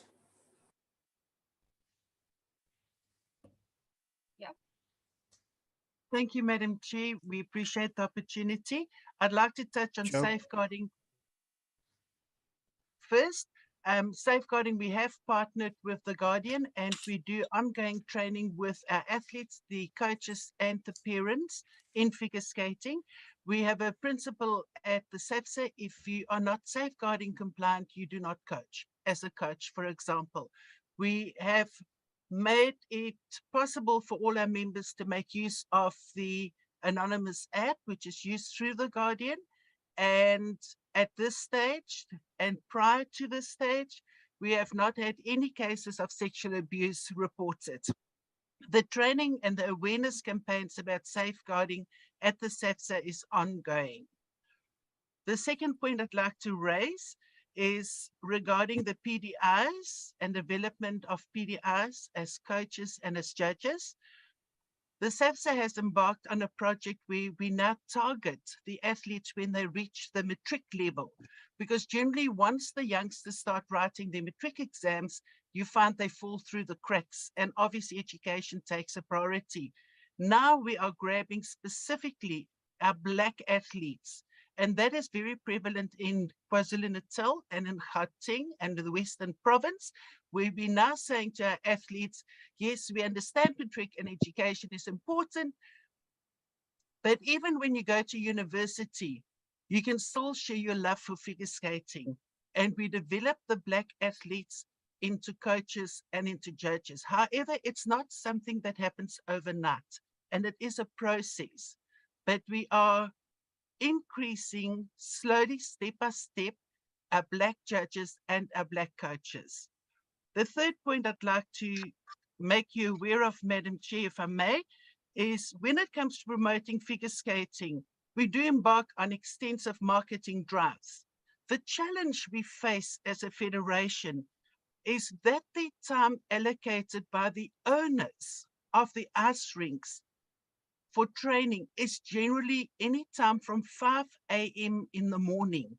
That makes it very difficult in many of the provinces for our athletes who come from informal settlements and from townships to reach the facility to do the training. And that is where funding will assist us to allow us to pay more for the hire of the ice time, so that we can also increase our Black members of figure skating. Our president, Mr. Jacobs, asked me to touch on fundraising. SAPSA is an NPO, so that means that companies don't have any tax benefits. They don't get, they can't write off any contribution or donation they make to the SAPSA. So funding from industry and private companies have to come from the marketing and public relations budgets. And one of the things we are now embarking on is to partner with private companies, starting with the National Figure Skating Championships, where we can then increase the traffic, not just to the live streaming of the National Championship, but we can also promote figure skating as a sport to a wider database. And lastly, Madam Chair, I must admit you remind me very much of VC Professor Lenkabula when I listened to you talk. As SAPSA, we would like to invite yourself, your Honourable Chair, as well as all the Honourable members, to come and experience figure skating firsthand. Please, if you'd like to come and put in a pair of skates, please contact our president and we will make the necessary arrangements to take you and your family onto the ice, that you can feel exactly what it is and how it feels for our athletes, and experience the challenge and the joy of figure skating. I thank you, Madam Chair. Thank you so much to you, John. DDG, I'm coming back to you. Try and give direction to your team. Thank you very much, Chairperson, and thank you to Figure Skating for their presentation and also the comprehensive reports, responses to the questions. Just from my side, Madam Chair, I'm going to respond to a few, and then Mr. Nube will respond to the rest of the questions. On the issue of the EPG, why isn't figure skating part of the EPG? There are 19 codes of sport. We try to look at those codes of sport in the EPG that are more mass participation and high performance, as well as looking at those that historically needed greater transformation, to start to assess them and bring them into the fold of the transformation agenda. But it was not exhaustive. The 19 doesn't make up the entire landscape of sports codes that are recognized. So the idea is for us to then, over the years now, increase. We had to take a sample and make sure that we put them through the EPG process and then start building on that. And hence, figure skating has not been part of that. The issue of the funding, the question around, how much of their funding, goes towards admin and how much goes towards their programs.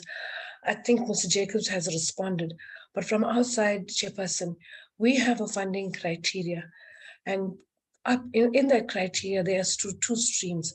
The one is guaranteed funding, and the other is conditional funding. And under the guaranteed funding, our funding goes towards the administrative part. And under conditional funding, it's to deal with all of those issues that come out of the transformation charter. And I think figure skating is well aware of that and how the funding should be allocated. So that's how we would fund them in terms of administration costs, which is mainly most of those guaranteed funding. Madam Chair, on the issue of priority codes of sport, as has been asked, which are the priority codes of sport and what is the list of the other 60 that we fund? We will provide a document that tells you which are the 60 codes of sport. But Madam Chair, we will always indicate this in our annual report as well. So if you go through our annual reports, you will find all the codes of sport that receive funding and the amount that they also receive. But with regard to the 16 priority codes, it's football, netball, rugby, cricket, athletics, basketball, volleyball, goalball, which is for the partially sighted, swimming, gymnastics, hockey, softball, chess, table tennis, and open or amateur boxing. So those are the priority codes of sports we would focus on. And then the question would be asked, so how do we determine the priority codes of sport? If we look at the priority codes of sport, Madam Chair, it's premised on a few things. But broadly, we look at two areas. We look at one area of those codes of sport that have the potential to bring medals and glory to the country. And we look at those, so that is called the more medals section. And then we have the other area of priority codes is those codes of sport is a more people's code of sport. Those that has a greater footprint, lends itself to mass participation and physical activity. And you can further look at both of those two categories and then break it down even further to say that in your more medals code of sport, which are those that have a direct link of participating at events within their federations, like their world champs and other events, and then those codes that also are Olympic codes, are Commonwealth codes, participate at a continental level, so they would be part of the priority codes. But Madam Chair, we are in the process of finalizing a prioritization of codes policy. So that's to respond to that. The other area of facilities, I think the President also spoke about the facilities. It's very expensive for us to take this code of sport to different provinces. How do we extend the reach? Access is important. If they don't have facilities, they cannot increase the number of people who participate in the code. And hence the facility, as Mr. Jacobs has indicated, it's a very expensive. At a basic level, it's 19 million. But if you start looking at the technicalities that must go into a facility, if you look at the long-term maintenance of that facility, all that has to be in place. And then the other thing is, you also have to address yourself to the needs of people. You cannot put a facility if there's no interest. So the whole process is to try to build interest. And I would believe the code would have a plan to say, how do we take it to other provinces? How do we then also give access to those codes, those provinces, or those interested, perhaps to go to other areas, so it starts the interest, and eventually somewhere you start to look at how facilities can be developed. Chairperson, I think the committee is well aware that we do not have our own funding for facilities. We're reliant on the MIG. And if you look at the MIG formula as well, they look at mainly the basic facilities that can service many, many people in a community.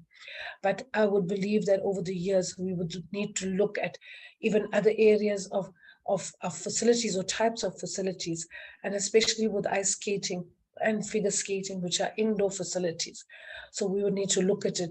If you look at the facility that is in Durban, the Olive facility, as much as it's a figure skating facility, they also use it for other activities. We had the Telkom Netball Championships on the same facilities where ice skating takes place. So even the owners themselves have to make sure that the facility, that they get as much revenue out of a facility with other codes so that it can subsidize perhaps their core business, which is the ice skating. Madam Chair, I think let me leave it at that. Some people will speak about how many, the funding that has been given over the years. He will speak about also the financials around, the compliance issues with figure skating, and anything else that I may have not covered, Madam Chair. Thank you very much. Thank you, DDG. Honorable members, these are responses that we're getting, and I'm hoping, as the new president is promising, the only thing that I was thinking that DDG is going to indicate is this question of the report of the financial report, which is with them. But in future, when the report is with the department, the presentation of anyone who's coming to this committee, you must bear in mind that you must have again a fully fledged report accompanied by your financial report. I'll come back to Honorable Mhlongo and Honorable Matlingos. Honorable members, please hold it. DDG. Thank you, Chairperson. As I've indicated, Mr. Nube is actually going to speak to the report, the financial report and the funding. As I've indicated, I would respond to some of the questions and he would then speak about those finances as Chairperson is speaking. Yeah, okay. You must do that. Thank you so much. Over to you. Okay. Thank you, Honorable Chair. Firstly, let me just start off by indicating, Honorable Chair, that we have seen an improvement in this federation since the president and the new executive came in 2 years ago. The periods 2017, 2018, 2019, 2020, the federation could not access funding, primarily due to non-compliance matters in terms of submission of the audited financial statements.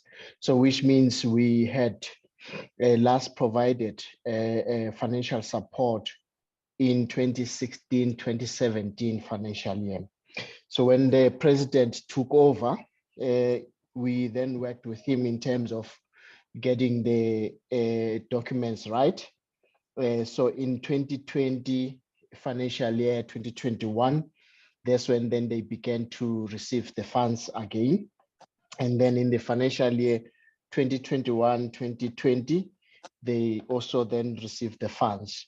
For the current cycle, we are still awaiting the audited financial statements for the period that ended 31st March 2022, which will then be which forms part of the requirements for us to provide the, excuse me, Chair, Mr. Manamele, would you ask the colleagues outside to lower down the voices? Apologies, Chair. My office is next to the kitchen, so I often get a bit of disturbance.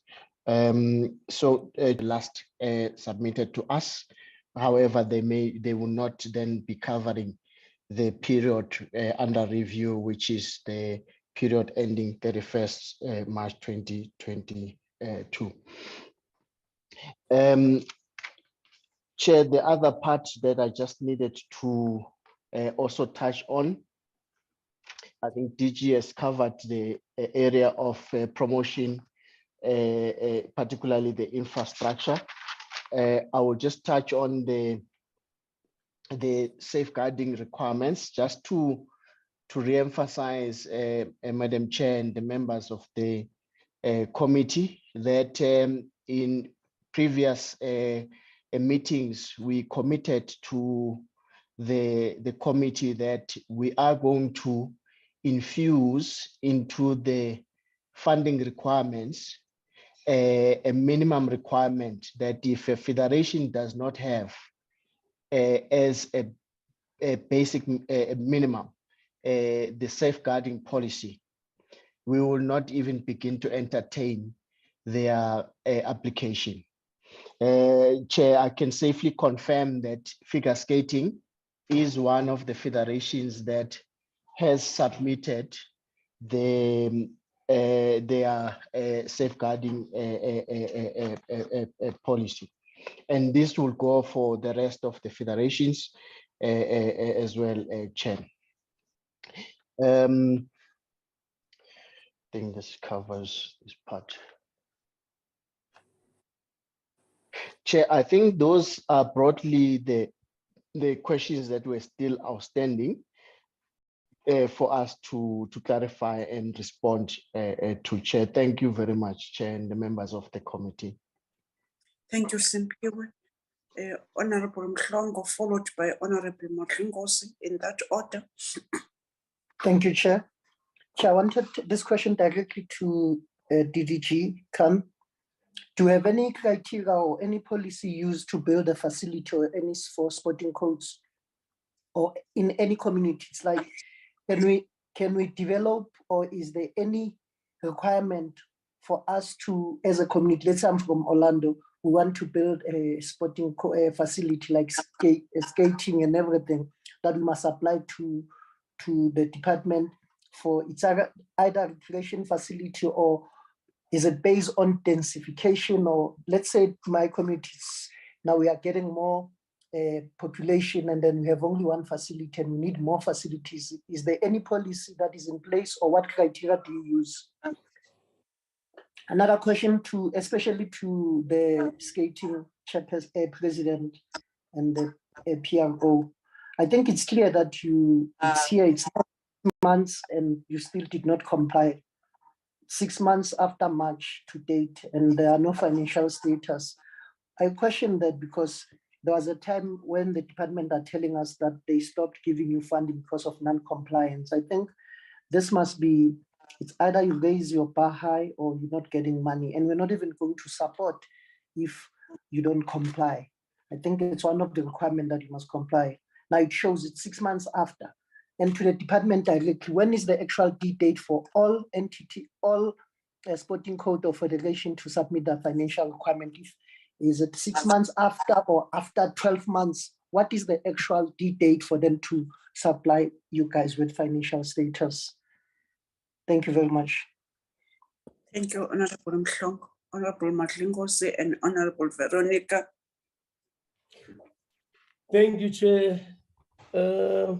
I might sound like I'm like shutting down people's dreams here, but there are sporting codes that are only targeted on the elite and rich members of our society. And these kind of sporting codes have no African orientation. I mean, the ice skating needs it needs an artificial territory to be created in order for it to be executed. It is a sport that entertains foreign Westerners. Chairperson, it is well and good for the sport to be sponsored by international federations because our parliament should not be financially supporting a sport that depends on facilities that are individually owned by rich white men. Chairperson, the Department of Sport, Arts and Culture cannot sustain sporting this kind of sport because the very fact is like it depends on the special artificial environment that are very expensive to create. It is very clear that there will always be lower participation of Black kids from this sport, besides few affording Black families, because it will be not realistic to expect the building and creation of such fake environments. The less financial support from the government, from the Department of Sports and Culture, the better. It is all wishes, Chairperson. Like if wishes were horses, beggars would ride, as the Scottish nursery rhyme goes. Like the question that I had for the department, DDG, answered them that do they think that it is feasible and sustainable to have this elite sport funded financially? And how and what kind of knock would the department feel financially to create and build such spaces in rural areas? And go, Chairperson. Thank you, Honorable Mahlingosi. Honorable Veronica. Thank you, Chairperson. Mine is basically on a point of order that I did not want to raise while the President was still speaking. But I would like the President to withdraw his remark that there are more girls and females in the sport because they like pretty things. I think we will all agree that this sport is difficult and that you need a lot of discipline, and that this type of remark can be interpreted as offensive. And then he should have rather responded that on what they are doing to promote the sport across genders. That is my one comment. And then I would just like to ask from the Deputy DG, I think I missed out on the priority codes. Are there any disabled sport codes also that resonate under that or not? And the entity also referred to the guardian that has been doing the safeguarding. If the DG can maybe also respond or maybe come back to the committee, I would like to know how the guardian was appointed, whether there was a tender process, and when was this advert put out, and how many people did or companies applied for this position of safeguarding in the SASCOC as such. That is my questions. Thank you, Chairperson. Thank you, Honorable Veronica. Please, honorable members, lower your hands. Let me go back to the President and the department. I thank you.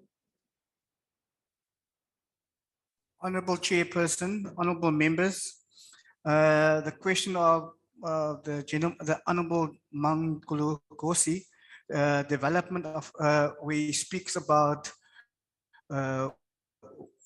we're wasting our money in a sense on the sport, in a sense of facilities. The question is, honorable member, we are more than developing just an athlete within figure skating. I can honestly tell you, because I was a figure skater myself. I started at the age of 13 years old. I walked to the ice rink 30 kilometers every day in order to participate in the sport.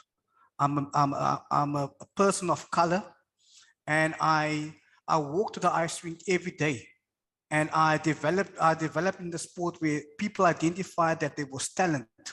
I came in a background where there was no fun, there was no money at all. So the question that you have, are we putting money in order to develop a white man's sport? That I feel that is inappropriate. I think that is wrong. That is my opinion. I feel that basically what we are doing is we are developing more than just an athlete. We are developing members of society within our sport.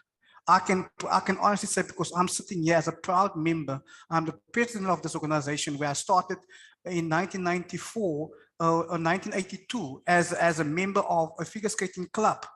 And I never thought that I would amount to becoming the president of this organization. So for me, like I said, honorable member, it's more than just an athlete. We are developing people, and we are empowering people, and we're actually opening doors through figure skating for people. So we need to have a broader vision when we look at these things. It's not just about the sport itself, it's about people. That is what we're doing. So that is just to respond to the Honorable Mangulusi. Honorable Member of Veronica van Dijk. The reason why I mentioned the pretty dresses. Chairperson, please, my name, Madlingozi. I do apologize to you, Honorable Member. I do apologize to you. That is my apologies for mispronouncing your surname. I do apologize. Honorable Veronica van Dijk, member. The reason why I mentioned the plastic dresses and all that is when the first time a skater walks into the ice rink, and that is what she sees. When they come into a competition, they see how the pretty dresses and how the spins are happening, and that is how I just use that phrase within my presentation. And there was no disrespect to any female or anything like that on why there is more female than more than male. It was very simple. It's just, this is how a young girl that walks into the ice rink that I've seen with my own eyes. They walk into the ice rink for the first time and they see this beautiful spectacle happening and they want to be part of it. And when you ask the question of why do they want to be part of it, and they will answer you because of the pretty dress and because how beautiful they look. And that is what I use, honorable member. So please, I hope that answers the question on, I'm not putting any female down or anything in that sense. I'm just saying what I know and what I see on a day-to-day basis when I deal with these athletes coming into the ice rink. That is also on the member on the due date of the financials. We have submitted to the Department of Sport. The reason why there was all the financials has not been submitted to them because of something between the SASCOC and our federation that needs to be sorted out on our financials in order for them to go through. So that's the only holdup on that, and that's the information that was shared with the Department of Sport as current. And the financial support will be submitted with our report when we apply for our current grant. Thank you. Thank you so much. I'm suspecting department, you must assist this committee to do your oversight to your entities. This report now, which is coming up, was supposed to come with this explanation before even the members are raising. Look on what the president is saying about waiting for SASCOC. SASCOC is your baby, that we are having an oversight to SASCOC, and then now with this ice skating people, we need a report within 7 days. Honorable members, I don't know, DDG, I want to release everyone. Do you want to say something? Okay, thanks, Chairperson. No, we note the comments from the President and we take note of what the Chairperson has said. Just to indicate to Mr. Mhlongo, do we have a document or something? We do have the norms and standards for sports facilities, the infrastructure development. There's two volumes of that document. One talks about the operator's manual. The other one gives you all the technical information. However, the code of ice rinks, figure skating, things that you need for figure skating like ice rinks are not part of that. Because I think in developing that, we had to start off at a developmental level to say which codes of sport that can lend itself to getting more people to participate. So that was the basis where we started the norms and standards document. It has developed, and we are in the phase of also looking at a consultative process with all the municipalities now to update the norms and standard documents. But there is a document for norms and standards. Further, we also had a classification framework where, for example, if you're going to build a facility, you have to consider type of facility that goes there. You cannot build a 30,000 seater stadium in an area where there's 10,000 people living. So who would maintain it? How would we utilize? If you want to have a major event, is there the necessary infrastructure to accommodate people who need to stay overnight within that area? So that classification framework speaks to all of that. But just to indicate, yes, there is a document. However, it doesn't cater for the figure skating fraternity. The issue of disability sports codes, yes, all of those codes of sport, cross-cutting across the board, they do have to make provision for people with disabilities. And all of them, in fact, all of the codes of sport, Madam Chair, that gets funding from us have to actually adhere to the Transformation Charter. And the Transformation Charter is very clear that people with disabilities have to be part of it. With regard to the SASCOC Safeguarding Commission, Madam Chair, SASCOC, as much as they are formed in terms of a clause in the South African Sport and Recreation Act, they do run an entity based on their own constitution. And when they set up their own committees, they have the criteria. So for now, I can't indicate what the criteria is, but they have a system of how they appoint people into their various commissions. We can provide that information, Madam Chair, as you indicated, within 7 days. Thank you very much, Madam Chair.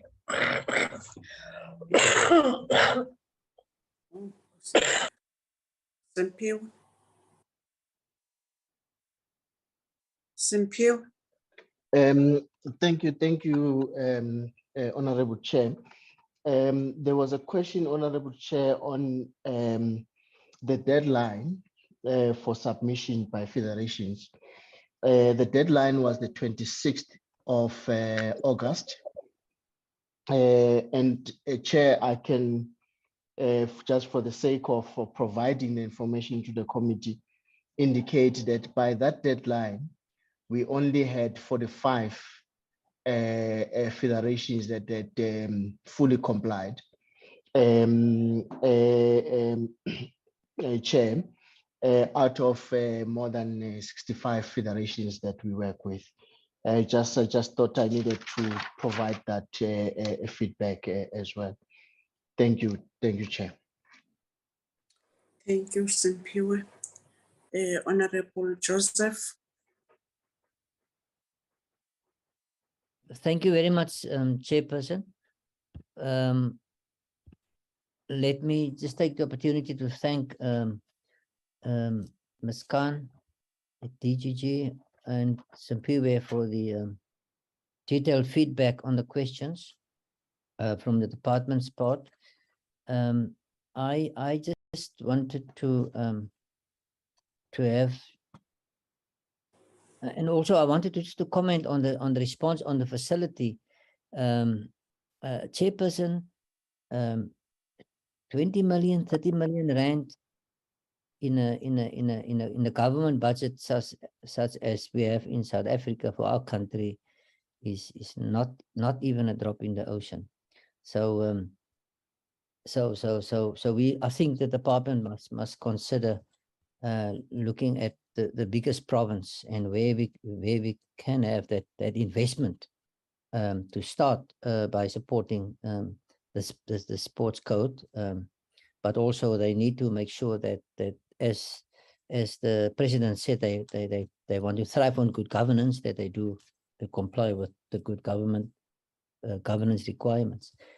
Chairperson, I just wanted to know, the sports like boxing, and years ago it was on TV, and it was an art, to see it. So my question was just what has happened then, even if the sport is not big, what has happened that we are not able to, in those years when we saw it on TV, when it was the white person's people's sports, I'm not sure whether there was what was the international level from the international standard point of view. So maybe Mr. Jacobs, has quite a long history in the sports. Maybe you can tell us what is it that we require to get back to international level and to compete on that level. What has happened that we've dropped the standards, that we are no longer, the last time I heard this was 1998, that we've made it to that level. That's the one point, Chairperson. Then my last point, I'm still a little bit confused about the numbers. On the one presentation, the membership, Sampiwe stated the membership of 2352, and then the other, Mr. Jacobs spoke about 1177 with a 561 PDI, and there's a big difference between that, the numbers given by the sports code and by the department. So I just wanted clarity on that. Is it membership that they're both speaking about, or is it membership versus just interested people at the private facility? And then the cost, the fact that this facility happens this sports happen at the private facility, maybe Mr. Jacobs can tell us what is the influence to the membership cost for a member to go to the membership national that is required to pay. Does that membership allows direct free access to these facilities, or must the sports people pay themselves separately to go and participate at that facility? I just wanted clarity on that. Thank you, Chairperson, and thank you for the opportunity. Thank you, Honorable Joseph. I also want to write on some responses that you are getting and answering some questions. I wonder, what is the role of Live Life when it comes to do its facilities, and where do they feature? And also, I wanted to check with our department if EPMFA it's well functioned and well observed by each department. I'm wondering why we are not going to get a clean audits, and if out of 65, only 45 that federations are counted, and what does that mean?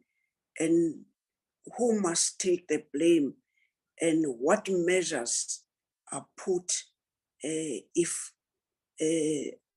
these things are not happening, which is supposed to be happening?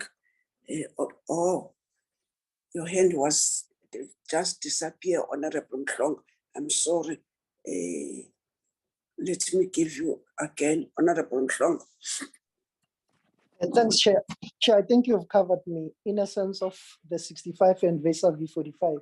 We cannot support federation, 65 federation, only 45 accounts.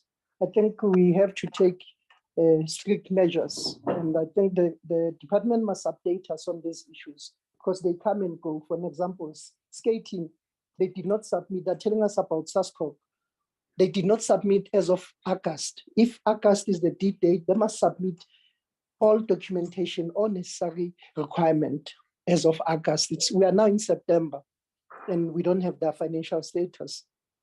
Chair, another concern that I have on, it's not a concern per se, maybe Mam Khan did not understand me, but can maybe she forward all the documents that you're talking about for us to have facilities or sporting codes? Can we get those documents? But the question was, let's say a community wants to have a facility or anything to do with sports. Is there any requirement or any policy? I know that you are talking about what does it take to do boxing or what are the requirements, but I'm talking about facility or anything to do with a sporting code. For an example, let's say we needed a gym in my community. Is there any policy that saying a community must summons parliament because of densification or because of population? These are the requirements because we need this sporting facility or sporting code equipment or everything like that. If there is any, chair, can maybe the Ma'am can respond to that. But can I request that we get those documents that she was speaking about? Thanks. Thank you, honorable members. I'm suspecting after the responses, we must take care of 12:30 that members must get to the buses to the parliament. Honorable DG. Thanks, Madam Chair. Just to respond directly to Honorable Moslongo, the competency of building infrastructure is that of the local government, and communities and local government through their own processes will have the integrated development plan, and all people in a community or in that municipality are welcome to make their inputs or to participate in the integrated development plan. They would have sessions where they engage the communities, they consult the communities. So it becomes imperative that those communities participate in that process of developing the integrated development plan. If those needs are not in an integrated development plan, the communities are not likely to get it. There's no guarantee that they will get it even if they participate, because we know very well, Madam Chair, that there are many, many needs that local government has to adhere to and to respond to. But that is the way that communities can actually make representation. Even if they come to us, a lot of the times we do get those requests from communities to say they want facilities. And we always advise that they should participate in the integrated development planning process so that their needs can be catered for within that. So, because from our side, Madam Chair, we have ring-fenced funding, but even within that ring-fenced funding, it still has to go through this whole process of the integrated development plan. Thank you, Madam Chair. Thank you. Do you want to say something, Simpiwe?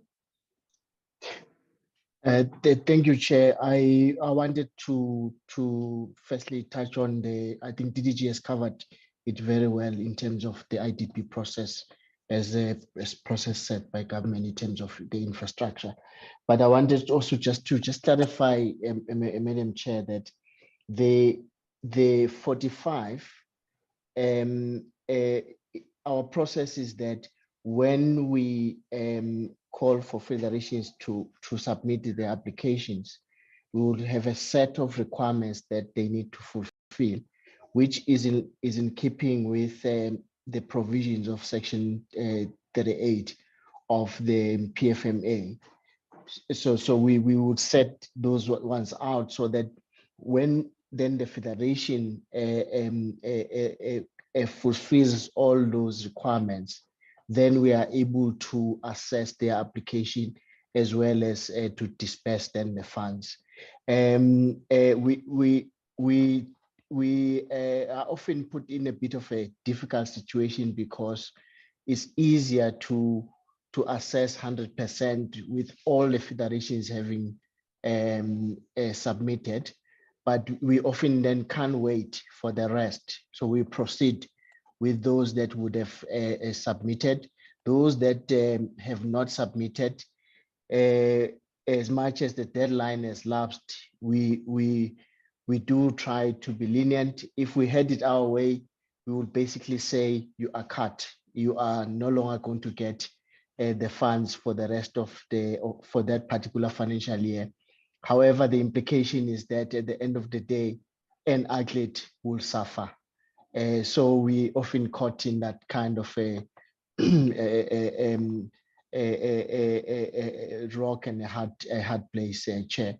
But basically, that is the clarity that I needed to provide, that it is indeed our way of making sure that we are in compliance with the PFMA, Chair.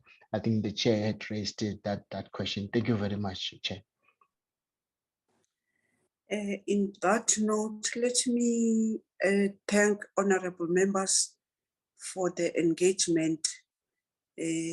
Some, they were thinking that it's just a short meeting.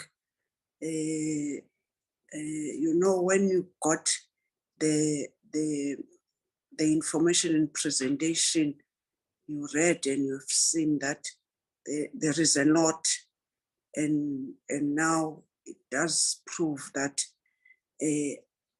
when people are coming to the committee, we need detail and details like we are doing. And now I'm saying that both the department and the president who's leading the delegation, you know now that South African figure, what is this name? You ask whatever. Let me check. What do we call you? Ice skatings. People who are here, you know what we wanted and what I'm suggesting. The office of DDG, you need to come together and look whether you have all the information with you. If not, please assist the committee to assist in monitoring themselves. Then these 7 days will need to get all what is outstanding. But let me take this opportunity to say that the new president, we're looking forward to work with you and with suggestions and with the support where it's needed, and with the requirements where we want you to fill the gaps. By those words, I'm releasing you, our department, and our visitors. I thank you. Thank you, Chair. Thank you, Chairperson and the members. Thank you, Chairperson. Thank you, honorable members. Much appreciated. Thank you for the feedback as well. Thank you. Thank you, Ricardo. Thank you very much, Chairperson and members. Thank you. Please take care of that bronchitis. It's dangerous. More than the asthma. Yes, I know. please take care. Please take care. Please take care. I will. Thanks a lot, Chairperson. Thanks, honorable members. Honorable members, let me again thank you for your interaction and your, by words of Honorable Mhlongo, your robust interaction and discussion. Who's that now? Okay. Kosavela, thank you. Okay. Zolega, can you write the minutes, 2 sets of minutes? Now, honorable members, we are on that stage.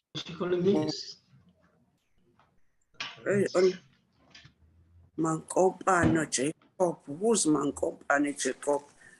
Who's talking in our meeting? Who's this Mankopano Jacob? Huh? Who's this?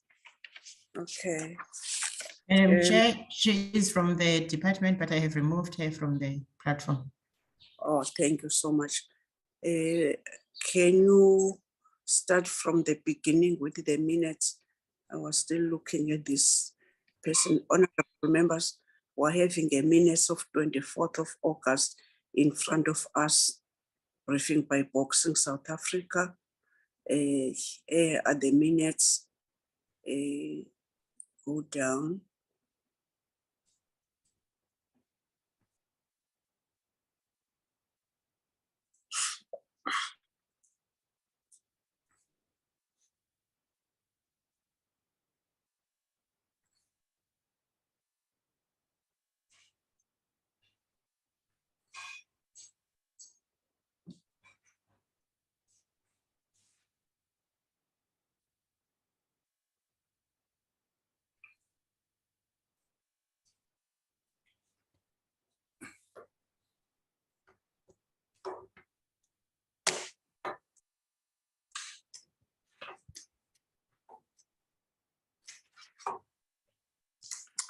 Honorable members, I'm suspecting members have read the minutes and they've noted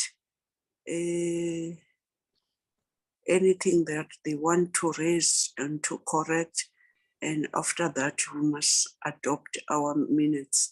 I'm proposing that, honorable members. Thank you, Honorable Solomon, to be with us, honorable members. Chairperson. Honorable Zondi. Yebo Sihlalo. Ivuma imizuzu siyayimukela sicela yamukelwe siphakamisa ukuthi yamukelwe umhlangano. Yabo. Honorable Adams. Thank you, Chairperson. I second on the proposal of adoption. Thank you. Minutes are adopted. Thank you so much, honorable members. Let's go to the second set of minutes, which these minutes are of 30th of August. Yes, so.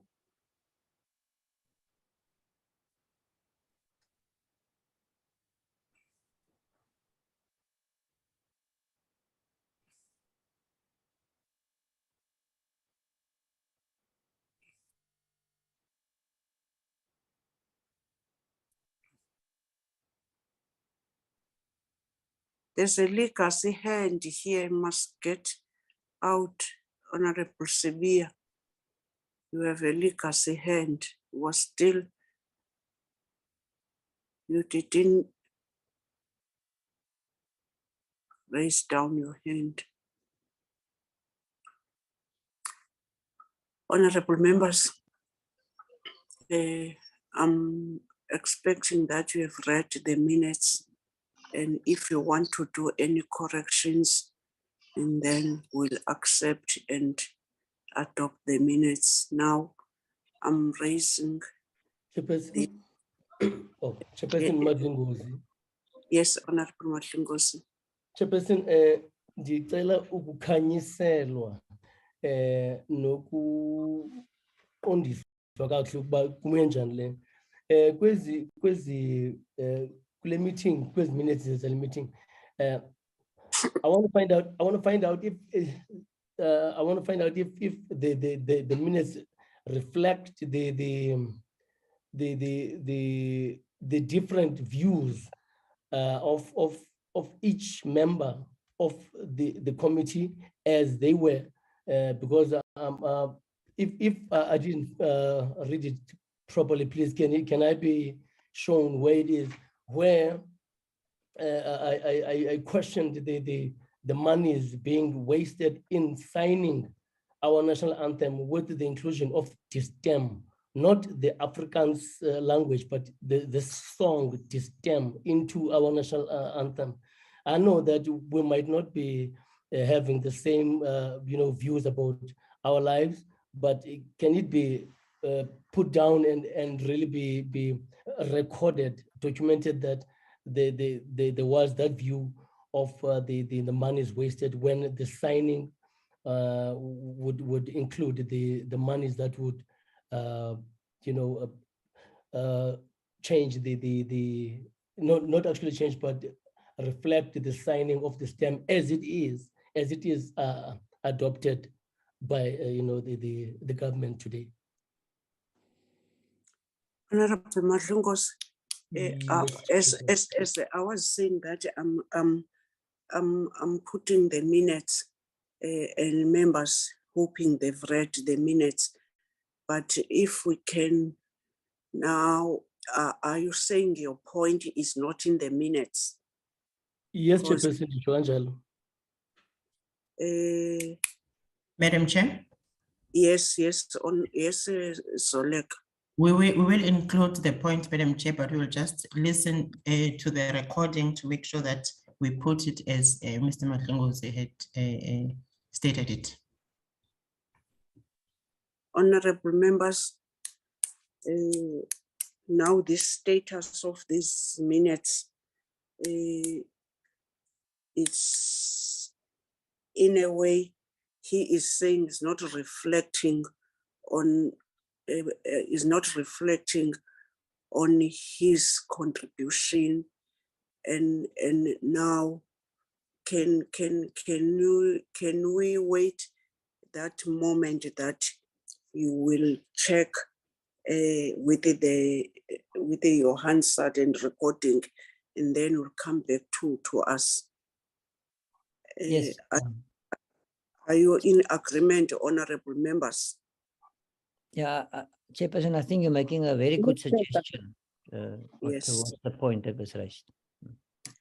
Okay, honorable members, these minutes are going to be sent over for the next meeting.